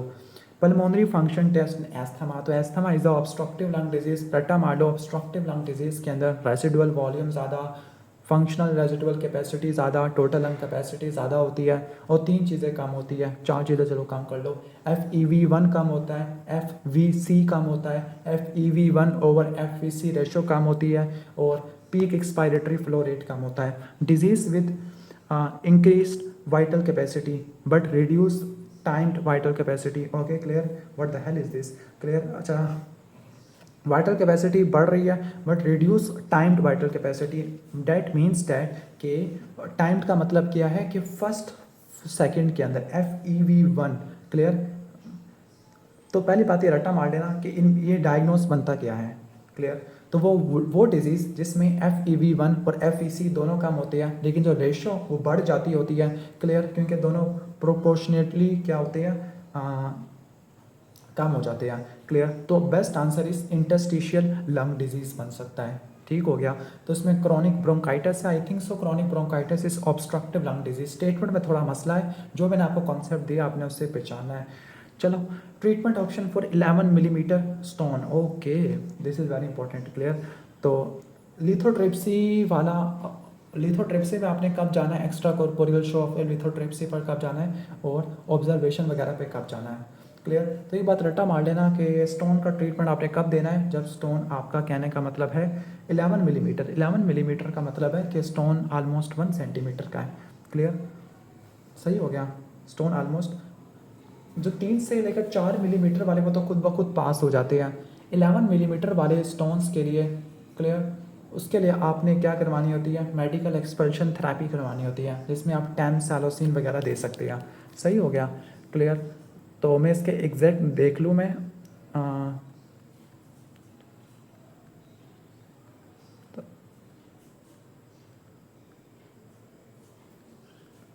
Size wise, clear, okay. तो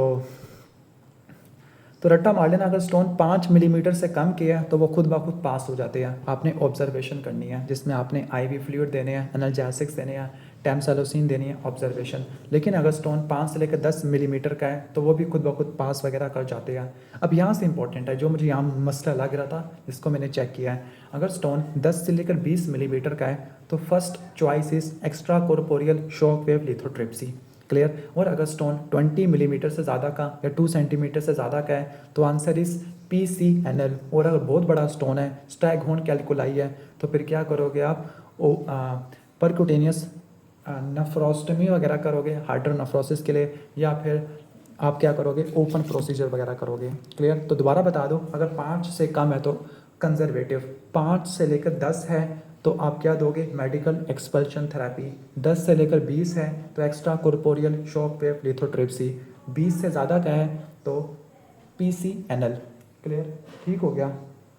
या फिर आप नेफ्रोलिथोटमी वगैरह भी कर सकते हैं, ये वही PCNL की बात कर रहा था, क्लियर।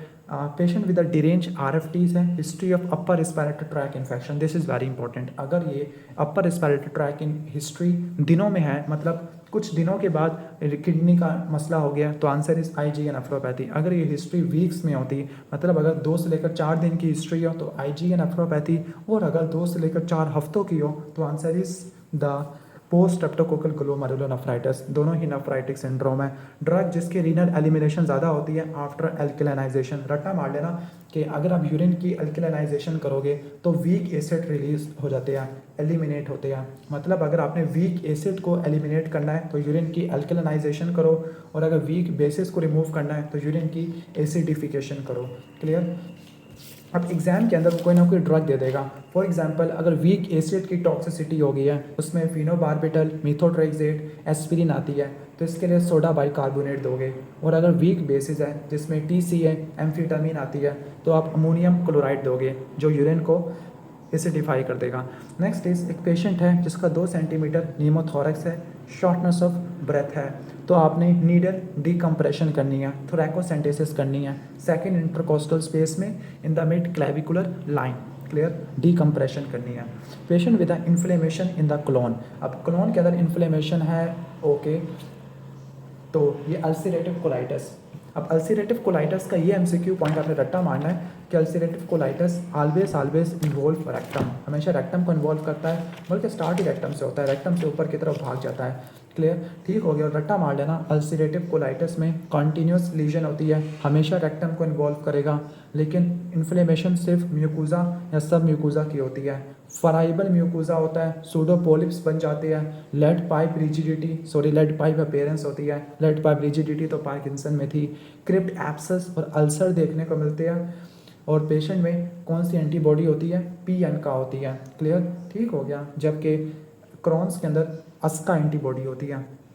नेक्स्ट इज एक पेशेंट को डायवर्टिकुलोसिस की हिस्ट्री है, मतलब मल्टीपल डायवर्टिकुला है, और उसको लेफ्ट लोअर क्वाड्रेंट में पेन होना शुरू हो गया। तो अगर लेफ्ट लोअर क्वाड्रेंट में पेन है, फीवर है, टैकीकार्डिया है, पेशेंट शॉक में चला गया है, तो diagnosis is sigmoid diverticulitis. Colonoscopy नहीं करनी, अदरवाइज ये फट जाएगा। और investigation of choices contrast enhance CT scan. Next is Crohn's disease का पेशेंट है, थिक टर्मिनल आइलियम है विद अ फ्लैगमोन, मतलब मैस बन चुका है, ठीक हो गया। तो जो फ्लैगमोन होता है वो क्या है, पेरी अपेंडिकुलर मैस, जो कि एब्सेस बन चुकी है, क्लियर। तो क्रॉन्स डिजीज में आपको पेरिएनल एब्सेस भी देखने को मिलती है, पेंडिकुलर फ्लैगमोन एब्सेस भी देखने को मिलता है। एक पेशेंट को एब्डोमेन पे रैश है, सर्वाइकल और मिजेंटेरिक लिम्फेडिनोपैथी है। ओह, इसने लिखा हुआ है infectious mononucleosis. How it can be infectious mononucleosis, जो कि मिजेंटेरिक लिम्फ नोड को इन्वॉल्व नहीं करता। अब इन्फेक्शियस मोनोन्यूक्लियोसिस में लेकिन rash on abdomen, it might be typhoid, ये टाइफाइड भी तो हो सकता है, जिसमें रोज स्पॉट्स होते हैं एब्डोमेन पर, मिजेंटेरिक लिम्फ नोड्स आपको देखने को मिल सकते हैं, सर्वाइकल भी हो ही सकते हैं, क्लियर।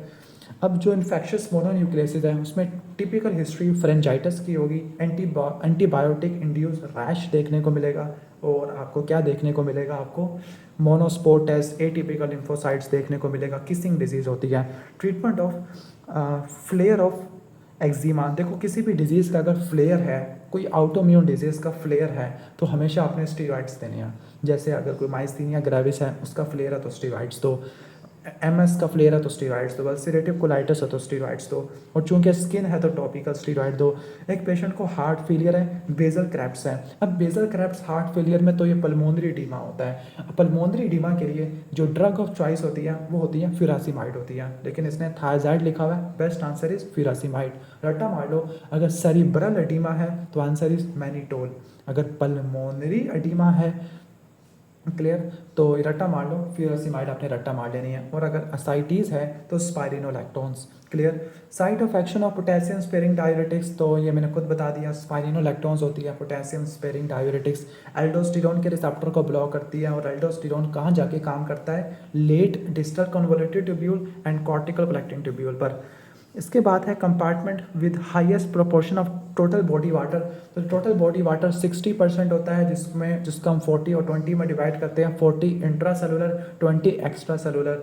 अब जो 20 एक्स्ट्रा सेलुलर है उसमें जो 5% होता है वो प्लाज्मा होता है, 15% इंटरस्टिशियम होता है। मेट्स ऑफ कैंसर ब्रेस्ट, तो जो मेटास्टेसिस का क्या मैकेनिज्म है, breaching of extra cellular protein, यानी जो ट्यूमर्स होते हैं वो कैसे मेटास्टेसाइज करते हैं, क्योंकि वो ECM को क्या करते हैं, ब्रीच वगैरह कर देते हैं, क्लियर। एक बात रट्टा मार देना कि जो होता है, कहने का मतलब ट्यूमर इन्वेट कैसे करते हैं, due to loss of E cadherin gene mutation, और फिर ये मेटालोप्रोटीनेज प्रोड्यूस करते हैं जो ECM को उड़ा देते हैं। और मेटास्टेसाइज कैसे करते हैं, लिम्फेटिक्स या ब्लड के ज़रिए।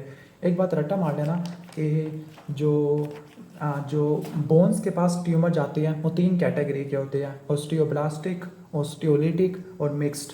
जो ऑस्टियोब्लास्टिक होते हैं you can remember by BPS, B for blastic, P for prostate, S for small cell lung cancer. Mixed में ब्रेस्ट आ जाएगा, और लिटिक के अंदर आ जाएगा आपका kidney, colon, non small cell lung cancer. Lungs का कैंसर एड्रीनल ग्लैंड में जाता है, सही हो गया, क्लियर। तो ये रट्टा मार लेना। और एक और बात रट्टा मार लेना कि जो कैंसर्स होते हैं, जो कार्सिनोमा होता है वो लिम्फेटिक से जाता है, जो सार्कोमा होता है वो हिमेटोजिनस रूट से जाता है, लेकिन 4 एक्सेप्शन होती है। 4 कार्सिनोमा ब्लड के ज़रिए जाते हैं, उसमें follicular thyroid cancer, choriocarcinoma, renal cell cancer और हिपैटोसेलुलर कैंसर होते हैं। Okay, next is type of calcification in necrotic tissue. तो जो नेक्रोटिक डैमेज डिजीज टिश्यू होते हैं उसमें डिस्ट्रॉफिक कैल्सिफिकेशन होती है, और अगर हाइपर कैल्सीमिया हो गैस्ट्रिक, लंग्स या किडनी के अंदर तो वो मेटास्टेटिक होती है। ट्रीटमेंट ऑफ एक्यूट पेंक्रियाटाइटिस, तो इसमें आपने सपोर्टिव ट्रीटमेंट देनी होती है, लाइक NG पास करो, IV फ्लूइड्स दो, इसके अलावा एनाल्जेसिक्स दे दो। नेक्स्ट इज हार्मोन जो गैस्ट्रिक एसिड को बढ़ाता है, तो 3 होते हैं, एसिटाइलकोलिन, गैस्ट्रिन और हिस्टामिन। ये गैस्ट्रिक एसिड को बढ़ा देते हैं, और कम करने वाला सिक्रेटिन होता है। पेशेंट विद अल्टरनेटिंग डायरिया और कॉन्स्टिपेशन, और साथ में जो एब्डोमिनल पेन है वो डेफिकेशन पर रिलीव हो जाता है। This is the IBS, this is functional neurological disorder, and the drug of choice is mebeverine. Next is reddish mass on the mucosa in the antrum of stomach due to infection of H pylori, clear. जो reddish mucosa है H pylori की वजह से, तो H pylori की वजह से chronic gastritis हो जाता है। क्लियर। और एक बात रट्टा मार लेना, एच पायलोरी की वजह से क्रोनिक गैस्ट्राइटिस हो सकता है। इसके अलावा एच पायलोरी की वजह से माल्टोमा, लिम्फोमा, गैस्ट्रिक एडिनोकार्सिनोमा हो सकता है। Organism associated with GIT lymphoma, तो वो एच पायलोरी माल्टोमा बता दिया मैंने।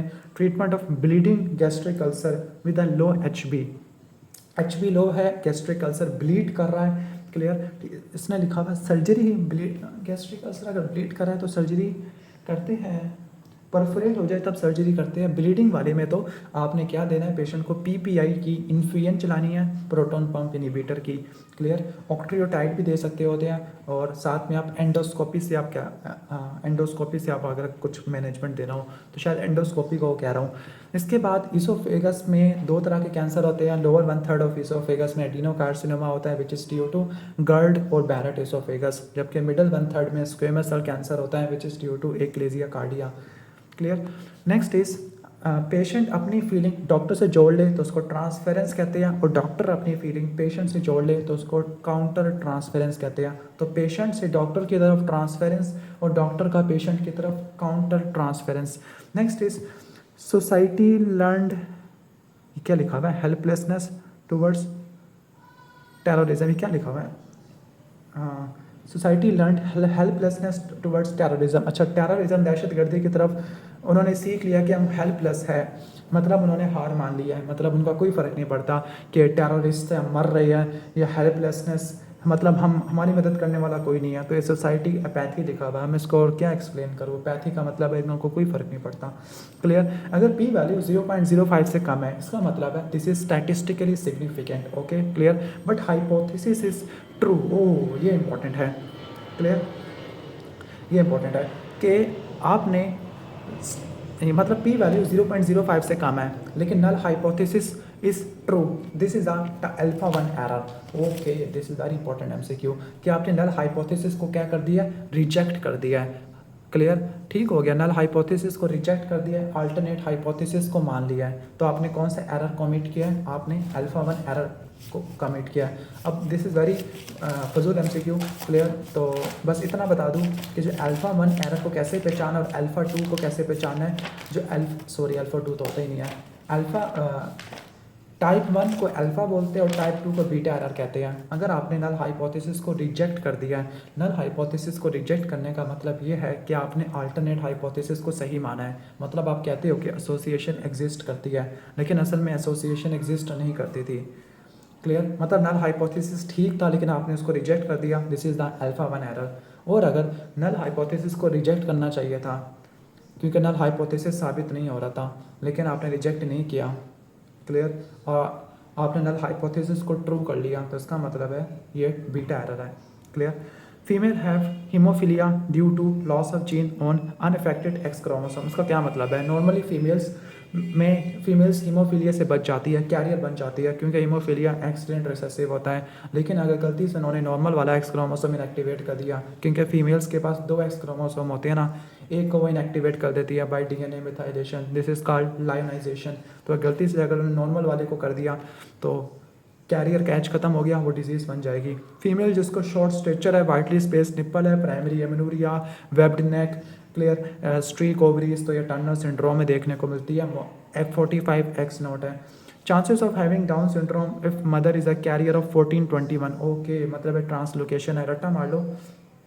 अच्छा, ये इसने कोई प्रोबेबिलिटी थी अब 14 से लेके जो एक बात रट्टा मार लेना, जो ट्रांसलोकेशन होती है ना उसकी वजह से जो डाउन सिंड्रोम है वो 4% होता है। 95% ये डिसजंक्शन की वजह से होता है। Best answer is 4%। Best answer is 4%। Clear. 1421 की ट्रांसलोकेशन होती है। Ring enhancing lane in the brain. Okay, अगर HIV वाला पेशेंट है और एक है रिंग इनहांस लेन तो आंसर इज लिम्फोमा, लेकिन मल्टीपल है तो टॉक्सोप्लाज्मोसिस। क्लियर। और अगर कफ और फीवर की भी हिस्ट्री है तो ट्यूबरकुलोमा की तरफ चले जाना। Patient with a legion in the lungs. Okay, अगर कैविटेटरी लेयर है, फंगस बाल है तो ये एस्परजिलोमा की वजह से होता है। And the drug of choice is voriconazole to reduce asthma attacks. तो कौन सी ड्रग हम देंगे तो जो ल्यूकोट्राइन की रिलीज को इनहिबिट करेगी, answer is mast cell stabilizers which is cromolyn. तो ये ल्यूकोट्राइंस को रिलीज नहीं होने देंगे। क्लियर। नेक्स्ट इज कहाँ गया हम, स्मोकर विद हीमाचूरिया, सीटी स्कैन के अंदर मैस इन लंग्स है और किडनी है, क्लियर स्मोकर है, पेशेंट का फ्लैंक मैस, फ्लैंक पेन, हीमाचूरिया है। तो this is the classical scenario of RCC. रट्टा मार लेना कि जो आरसीसी होता है कौन सा टाइप का कैंसर है, एडिनोकार्सिनोमा है। ये कोई ट्रांजिशनल सेल कैंसर नहीं आरसीसी, बल्कि ये एडिनोकार्सिनोमा होता है और ये 4 पैरानियोप्लास्टिक सिंड्रोम कराता है। Mnemonic spare, P for PTH RP, E for erythropoietin, A for ACTH, R for renin produce करता है। Lesion in the finger web है और बुरोस वगैरह यानी खड्डे वगैरह बने पड़े हैं और ईचिंग वगैरह हो रही है, तो ये स्केबीज होता है। हाइजीन को मेंटेन करना है, 5% पर मैथनिन देनी है। ब्लड ट्रॉमा है, हीमाटोमा रेक्टस शीथ में है। क्यों होगा?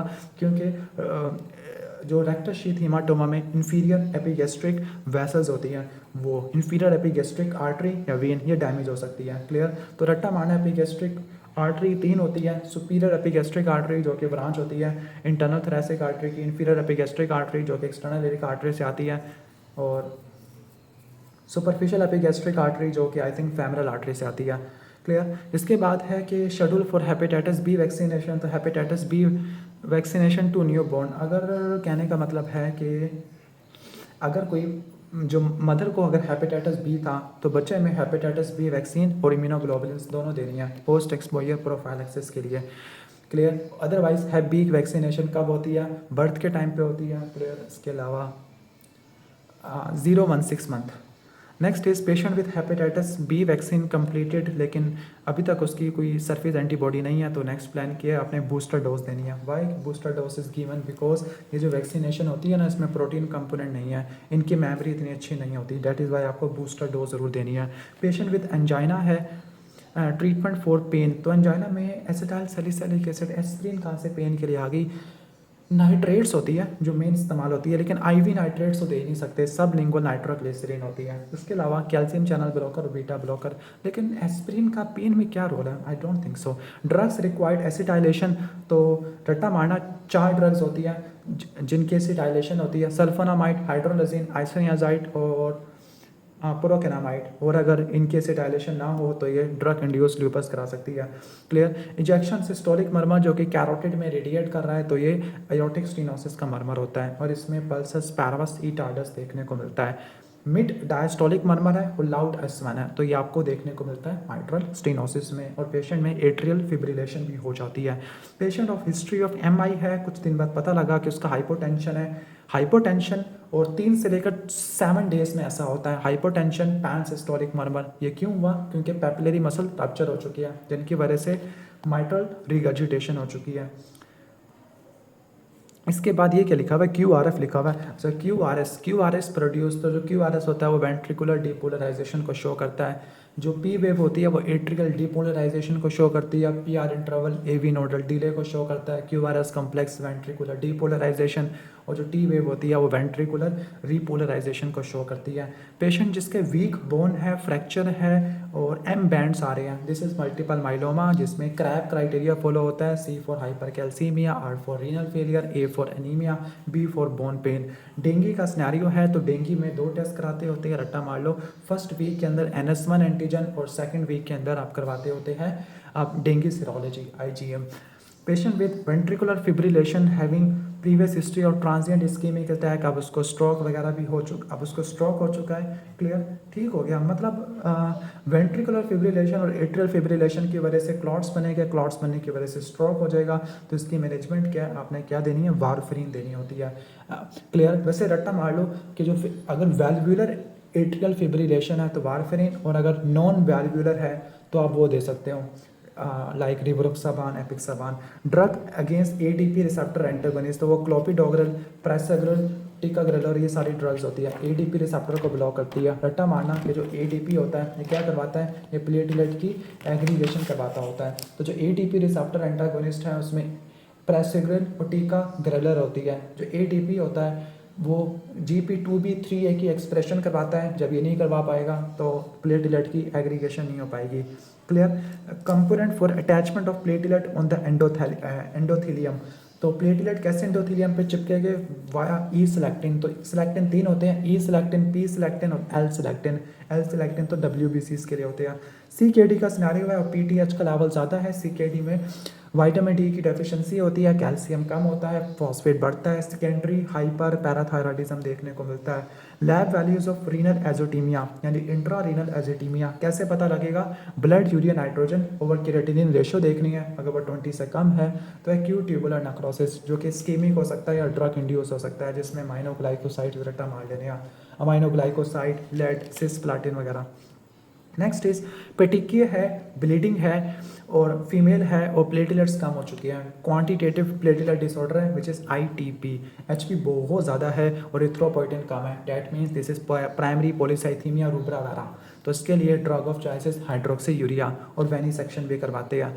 Patient not taking medication and want his family to just take care of him. अच्छा, पेशेंट सिर्फ इसलिए अपने आप को बीमार वगैरह दिखवा रहा है ताकि वो सिंपैथी गेन कर सके, इंटरनल सिंपैथी, अपने आप को बीमार दिखा जा सके। सिम्टम्स जानबूझ के घड़ेगा लेकिन उसका इंटरनल गेन होगा, सिक रोल एज्यूम करना। Sudden loss of bilateral, this is called factitious disorder. Clear? Sudden loss of bilateral lower limb motor function, तो ये किस में देखने को मिलता है? ये 2-3 मोटी मोटी कंडीशन है, ट्रांसवर्स माइलाइटिस भी हो सकता है, GBS भी हो सकता है, कॉर्ड कंप्रेशन भी हो सकता है, डिस्क हर्निएशन भी हो सकती है। Treatment of organism of GBS, तो 2 ऑर्गेनिज्म रट्टा मारना, कैम्पाइलोबैक्टर जूजिनाई और Zika virus. Investigation of choice for GBS is the nerve conduction study and treatment is plasmapheresis and IVIG। How Neisseria meningitis evade immune system, क्योंकि इसके पास जो capsule है वो opsonization को प्रिवेंट करता है। अगर ये गनोरिया का पूछता है तो इसमें एंटीजेनिक वेरिएशन पिलाई प्रोटीन की होती है। ड्रग फॉर उमाइबियासिस, तो मेट्रोनिडाजोल प्लस आपने डिलॉक्सानाइड फ्यूरेट आपने देना होता है। क्लियर? पेशेंट विद मेनिंजाइटिस है, मेनिंजाइटिस के साइंस विच इज़ कर्निक, ब्रुजेंकी और नेक रिजिडिटी है। क्लियर? सही हो गया। और other systemic feature of infection है, अगर पेशेंट का BP कम हो जाए, फीवर्स हो, तो वो सेप्सिस में चला गया है। DIC की पैथोफिजियोलॉजी ये होती है कि टिश्यू फैक्टर रिलीज हो जाता है जो वाइट सेपरेट क्लॉटिंग फैक्टर को एक्टिवेट कर देता है। अब क्वेश्चन ये है कि but are the causes of DIC, तो you can remember by the mnemonic is stops, STOPS। Clear? S for heat stroke, snake bite, sepsis gram negative से, T for trauma, O for obstructive complication, P for pancreatitis, malignancy, nephrotic syndrome या transfusion की वजह से हो सकता है। और इसमें D डायमर्स या फिब्रिन डिग्रेडेशन प्रोडक्ट बढ़ जाती है। Clear? Preterm baby on mechanical ventilation है, sudden deterioration of baby. Clear? तो प्रीटर्म बेबी है, उसको मैकेनिकल वेंटिलेशन दिया है तो उसकी वजह से उसने क्या, न्यूनेटल सेप्सिस है। अब सेप्सिस ऐसा डायग्नोस नहीं हो सकता, सिर्फ प्रीटर्म बेबी है और अगर इसमें फीवर, लेथार्जी और पुअर फीडिंग की हिस्ट्री हो तब न्यूनेटल सेप्सिस पे जाना है। And this is caused by GBS, group B streptococcus, which is called streptococcus agalactiae. Neonate with the normal height and head circumference, लेकिन उसकी ग्रोथ काफ़ी ज़्यादा कम है, वजन नहीं बढ़ रहा, डिक्रीज कैलोरिक इनटेक है। देखो हाइट भी ठीक है, हेड सर्कमफ्रेंस भी ठीक है। क्लियर? ठीक हो गया। अगर ये माइक्रोसेफेली होता और लो बर्थ वेट होता तो ये मैं अल्कोहल की तरफ जाता। इसने लिखा हुआ failure to thrive due to caloric intake, या फिर इसको ये डायग्नोस किया है mainly FGR, foetal growth restriction which can cause IUGR, which is not a reservoir of infection. Reservoir human से रिजर्वायर होते हैं, अनहेल्दी ह्यूमन भी रिजर्वायर होते हैं। वेक्टर तो ट्रांसमिशन करवाता होता है, रिजर्वायर जिसमें फलता फूलता है host. Number of all the TB cases at date, जो total number of all the cases new भी और ओल्ड भी, तो ये प्रीवैलेंस होती है और न्यू केसेस में आपके इंसिडेंट्स आ जाते होते हैं। क्लियर? अब ये थोड़ा सा कम्युनिटी मेडिसिन पे आ रहे हैं। Clear? Study conducted for malaria, so to get prepared beforehand, ताकि पहले से तैयार हो सके। क्लियर? ठीक हो गया। मलेरिया के लिए स्टडी कर रहे हैं। अगर ये रिस्क फैक्टर से डिजीज़ की तरफ जाएगी तो ये कोहॉर्ट है, और अगर ये डिजीज़ से रिस्क फैक्टर की तरफ जाएगी तो ये केस कंट्रोल है। स्टेटमेंट देख लेना आप। एल्ब्यूटिरोल और प्रोपेनोलोल, ये आपस में क्या ताल्लुक है? तो अब एंटागोनिस्ट की बहुत सारी टाइप्स होती है, कुछ फार्माकोलॉजिकल होते हैं, कुछ केमिकल एंटागोनिस्ट होते हैं, कुछ रिवर्सिबल एंटागोनिस्ट होते हैं, कुछ इरिवर्सिबल एंटागोनिस्ट होते हैं। मतलब डिफरेंट टाइप्स के एंटागोनिस्ट आपको देखने को मिलते होते हैं। सही हो गया? क्लियर? तो जो एल्ब्यूटिरोल और प्रोपेनोलोल, अब देखो एल्ब्यूटिरोल का डिफरेंट रिसेप्टर है, प्रोपेनोलोल का डिफरेंट रिसेप्टर है। क्लियर? सही हो गया। लेकिन ये आपस में इफेक्ट ऑपोजिट करवा रहे हैं। लाइक एल्बिटिरोल बीटा एगोनिस्ट है और प्रोपेनोलोल क्या है, बीटा ब्लॉकर है। तो ये केमिकल है, केमिकल का मतलब डिफरेंट रिसेप्टर। इसको हम ये भी कह सकते हैं कि इंसुलिन और ग्लूकागोन ये भी तो वैसे ही काम करते हैं कि इंसुलिन का अपना रिसेप्टर है, इंसुलिन टायरोसिन काइनेज से बाइंड करती है। ठीक हो गया। अगर सेम रिसेप्टर को ऑक्यूपाई करें, दिस इज फार्माकोलॉजिकल एंटागोनिस्ट। इसमें कॉम्पिटिटिव आ सकते हैं, नॉन कॉम्पिटिटिव आ सकते हैं, ये एलोस्टेरिक आ सकते हैं। फिजियोलॉजिकल एंटागोनिस्ट में रिसेप्टर ऑपोजिट होगा, सॉरी रिसेप्टर डिफरेंट होगा, ऑपोजिट इफेक्ट होगा। फॉर एग्जांपल हिस्टामिन का एंटागोनिस्ट एपिनेफ्रिन है। क्लियर। अच्छा ये जो है ना यहाँ पर, ये केमिकल एंटागोनिस्ट नहीं है, sorry, this is a physiological antagonist. Physiological antagonist का मतलब है कि डिफरेंट रिसेप्टर, लेकिन ये डिफरेंट रिसेप्टर कैसे है? एल्ब्यूटिरोल तो बीटा 1 रिसेप्टर को स्टिमुलेट, तो मुझे भी कंफ्यूज कर गए। एक मिनट, रिसेप्टर सेम है, एल्ब्यूटिरोल और प्रोपेनोलोल दोनों बीटा रिसेप्टर पे बाइंड करती है। क्लियर, सही हो गया। तो ये मेनली फार्माकोलॉजिकल एंटागोनिस्ट है। भाई ये स्टेटमेंट खराब है, इसलिए ध्यान से पढ़ के जाना। फार्माकोलॉजिकल एंटागोनिस्ट है। क्लियर। फार्माकोलॉजिकल में रिसेप्टर सेम होता है, ड्रग डिफरेंट होती है। क्लियर। फिजियोलॉजिकल में रिसेप्टर डिफरेंट है, ऑपोजिट इफेक्ट है। फॉर एग्जांपल ये फिजियोलॉजिकल है जिसमें, एंड सॉरी ये फिजियोलॉजिकल नहीं है भाई, मेरा दिमाग ख़राब हो गया। हिस्टामिन और एपिनेफ्रिन ये फिजियोलॉजिकल होते हैं। केमिकल के अंदर ये है कि वो केमिकल इंट्रैक्शन करते हैं। For example protamine neutralises heparin, और कुछ इन्वर्स एगोनिस्ट भी होते हैं, सेम रिसेप्टर पे बाइंड करते हैं लेकिन ऑपोजिट इफेक्ट करवा दिया। For example beta carbolines bind at GABA A receptor, anti histamine H1 blocker पे भी काम करती है। तो बस यही MCQ पॉइंट है। आई नो मैंने काफ़ी ज़्यादा वो मारी है, काफ़ी ब्लेंडर मारे हैं इसके अंदर, तो दोबारा बता दूं, फार्माकोलॉजिकल में रिसेप्टर लेवल पे बाइंड करते हैं, फिजियोलॉजिकल में different receptor opposite effect, chemical में डायरेक्टली केमिकल्स पे, और इन्वर्स के अंदर उनका इफेक्ट कम कर दिया। इसमें एंटी हिस्टामिन H1 रिसेप्टर को ब्लॉक कर देती है।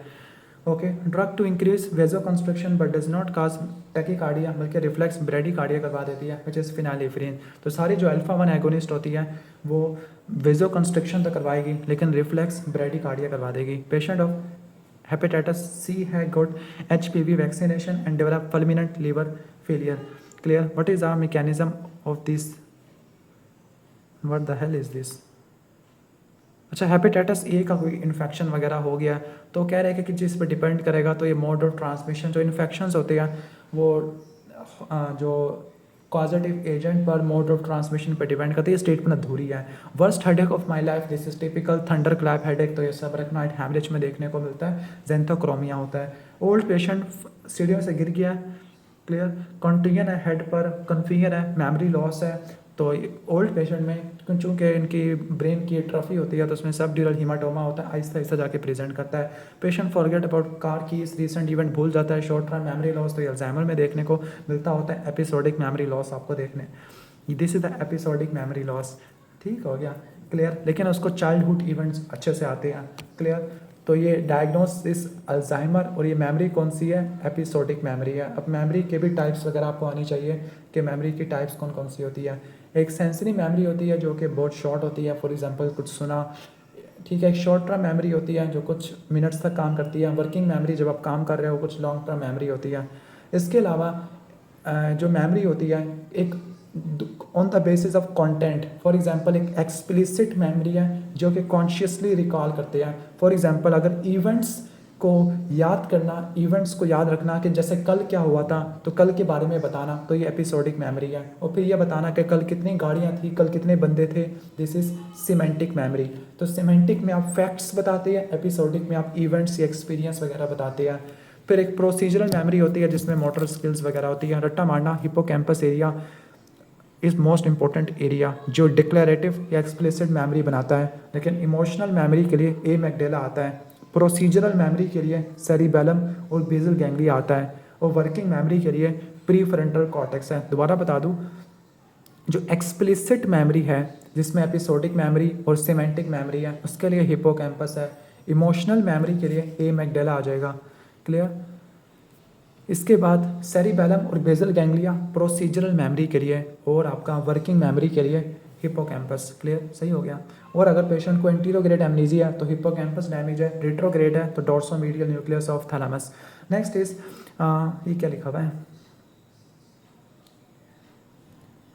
फीसिस ऑफ पेशेंट हैव ओवा, अंडे है और ऑर्गेनिज्म, और फिश वगैरह खाता है तो जो फिश टेप वार्म है वो डाइफाइलोबोथ्रियम लेटम होता है। फिश टेप वार्म के लिए कौन सा है? डाइफाइलोबोथ्रियम लेटम होता है। और ये कौन सा डेफिशिएंसी कराता है? B12 की डेफिशिएंसी कराता है। तो ये टेप वार्म होता है, रट्टा मार लेना, क्लियर। और डाइफाइलोबोथ्रियम लेटम के लिए drug of choice is praziquantel, सारे टेप वार्म के लिए और ट्रीमाटोड्स के लिए।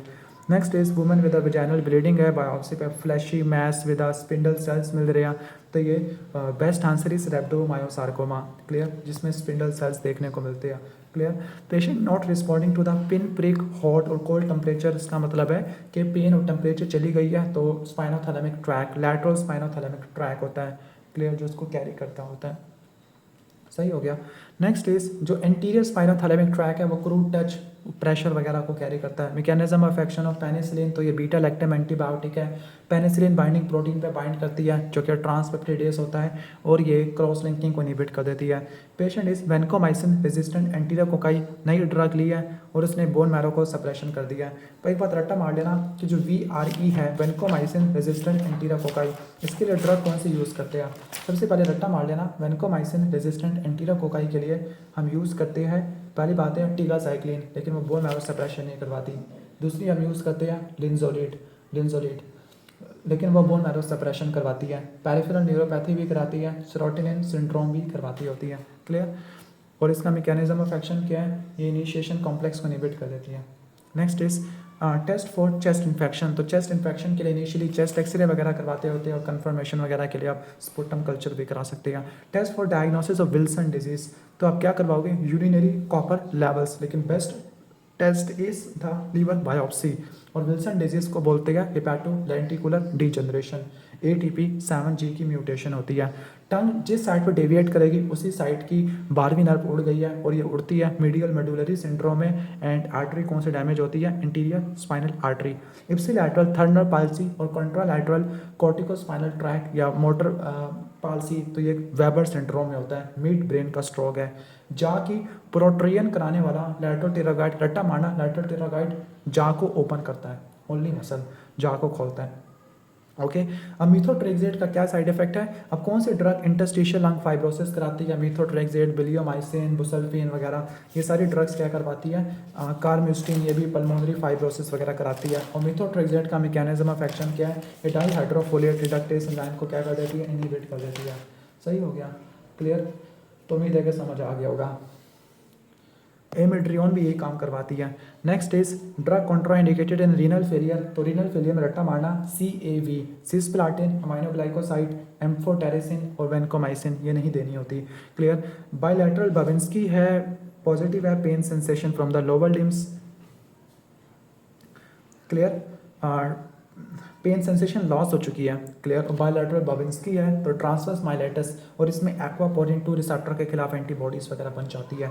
Ascending paralysis of lower limb, ascending paralysis symmetrical होती है, GBS से होती है, पहले एक्सप्लेन कर चुका हूँ। लिप्स की tingling, herpes simplex type 1, okay, herpes labialis, herpes simplex, herpes labialis करवा सकता है, केराटोकंजक्टिवाइटिस करवा सकता है, स्टोमाटाइटिस करवा सकता है। इसको याद ऐसे करना है कि हर्पीस सिम्प्लेक्स टाइप 1 वाला अबव द वेस्ट इन्फेक्शन कराता है और 2 वाला बिलो द वेस्ट इन्फेक्शन करवाता है। Next is initial test for diagnosis of HIV is ELISA and the investigation of choice is western blotting, और हम एंटीबॉडीज के लेवल भी करा सकते हैं। सिनेरियो ऑफ एड्स, अब क्या सिनेरियो होगा? एड्स वाला, अच्छा एड्स वाला पेशेंट प्रेजेंट कैसे करता है? जस्ट लाइक इन्फेक्शियस मोनोन्यूक्लियोसिस, और बंदा किसी बिजनेस मैन होगा, कोई बाहर वाले ट्रिप में जाएगा, थाईलैंड में जाएगा, जो कि बदनाम है इस चीज़ से। हेडेक हो रहा है, थिक बोन है स्कैन के ऊपर, ओके, और एल्कलाइन फॉस्फेटेज का लेवल ज़्यादा है। This is seen in case of pager disease of bone, clear, pager disease of bone which is called ओस्टाइटिस डिफॉर्मेंस, clear. इसको क्या बोलते हैं? ओस्टाइटिस डिफॉर्मेंस कहते हैं। अब इसके अंदर होता ये है कि बोन की रिमॉडलिंग खराब हो जाती है। पहले ऑस्टियोब्लास्ट की एक्टिविटी बढ़ जाती है जो कि बोन को तोड़ते हैं, फिर ऑस्टियोब्लास्ट आते हैं जो पुअरली क्वालिटी बोन बनाते हैं, क्लियर। तो इसमें मोज़ेक पैटर्न ऑफ बोन देखने को मिलती है। लॉन्ग बोन में चाक स्टिक फ्रैक्चर देखने को मिलते हैं, हाई आउटपुट हार्ट फेलियर देखने को मिलता है, ऑस्टियोसार्कोमा देखने को मिलता है, हेड साइज बढ़ जाएगा, हेयरिंग लॉस देखने को मिलती है। सही हो गया। नेक्स्ट इज ड्राई कफ है। तो ड्राई कफ कौन सी एंटी हाइपरटेंसिव ड्रग से होता है? तो रट्टा मान लो एस इनहिबिटर से होता है। और एस इनहिबिटर के क्या साइड इफेक्ट है? हाइपरकैलेमिया है, एंजियोडीमा में नहीं देना होता और ये रीनल फेलियर करवा देती है। Patient taking medication for gout, तो गाउट के लिए एनसेड ले रहा होगा और एनसेड नेफ्रोपैथी करवा देती है। एनसेड दो जगह पे टारगेट करती है, एक गैस्ट्रिक अल्सर करवा देती है, दूसरा रीनल फेलियर करा देती है। क्लियर? खास तौर पर एक्यूट इंटरस्टिशियल नेफ्राइटिस करवा देती है। Aspirin initially respiratory alkalosis followed by metabolic acidosis, और इसको ट्रीट कैसे करोगे? सोडा बाइकार्बोनेट से। क्लियर? इसके बाद जो पायोजेनिक मेनिंजाइटिस है, this is cause by streptococcus pneumoniae, सबसे ज़्यादा कॉमन इसी से होता है। और CSF में प्रोटीन ज़्यादा, प्रेशर ज़्यादा, न्यूट्रोफिल ज़्यादा हो जाएगा, ग्लूकोज कम हो जाएगा। सिनेरियो में सोडियम कम है, पोटेशियम ज़्यादा है, तो कौन सी ड्रग है? देखो जब भी सोडियम और पोटेशियम उल्टा उल्टा बिहेव कर रहे हैं, ऑपोजिट बिहेव कर रहे हैं, तो उसका मतलब है एल्डोस्टेरोन का कोई चक्कर है। क्लियर? तो इसको ब्लॉक करने वाला कैप्टोप्रिल, जो कि एस इनहिबिटर है, एल्डोस्टेरोन के लेवल को कम कर देगा। तो सोडियम कम, पोटेशियम ज़्यादा। गैस्ट्रोपैरेसिस डायबिटीज़ की वजह से होती है, और डायबिटीज़ में आपने प्रोकाइनेटिक्स ड्रग देनी है जो मोटिलिटी को बढ़ाते हैं, तो ये मेटाक्लोप्रामाइड होती है।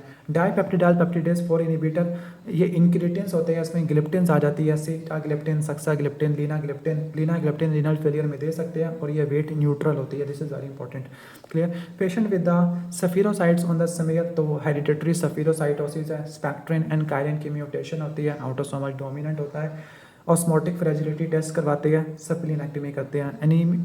एनीमिया इन गैसोलिन पेशेंट। ओके, गैसोलिन में कोई बेंजीन वाले अल्काइलिटी एजेंट्स वगैरह हो गए, तो वो एप्लास्टिक एनीमिया वगैरह करवा देंगे। एप्लास्टिक एनीमिया, फैनकोनिस एनीमिया भी करवा सकता है। ओके, इसके बाद HbS सिकल सेल हीमोग्लोबिन, जो कि पोलीमराइज होकर सिकल सेल एनीमिया करवाता है। Glutamic acid is replaced by valine at the 6th position. Clear?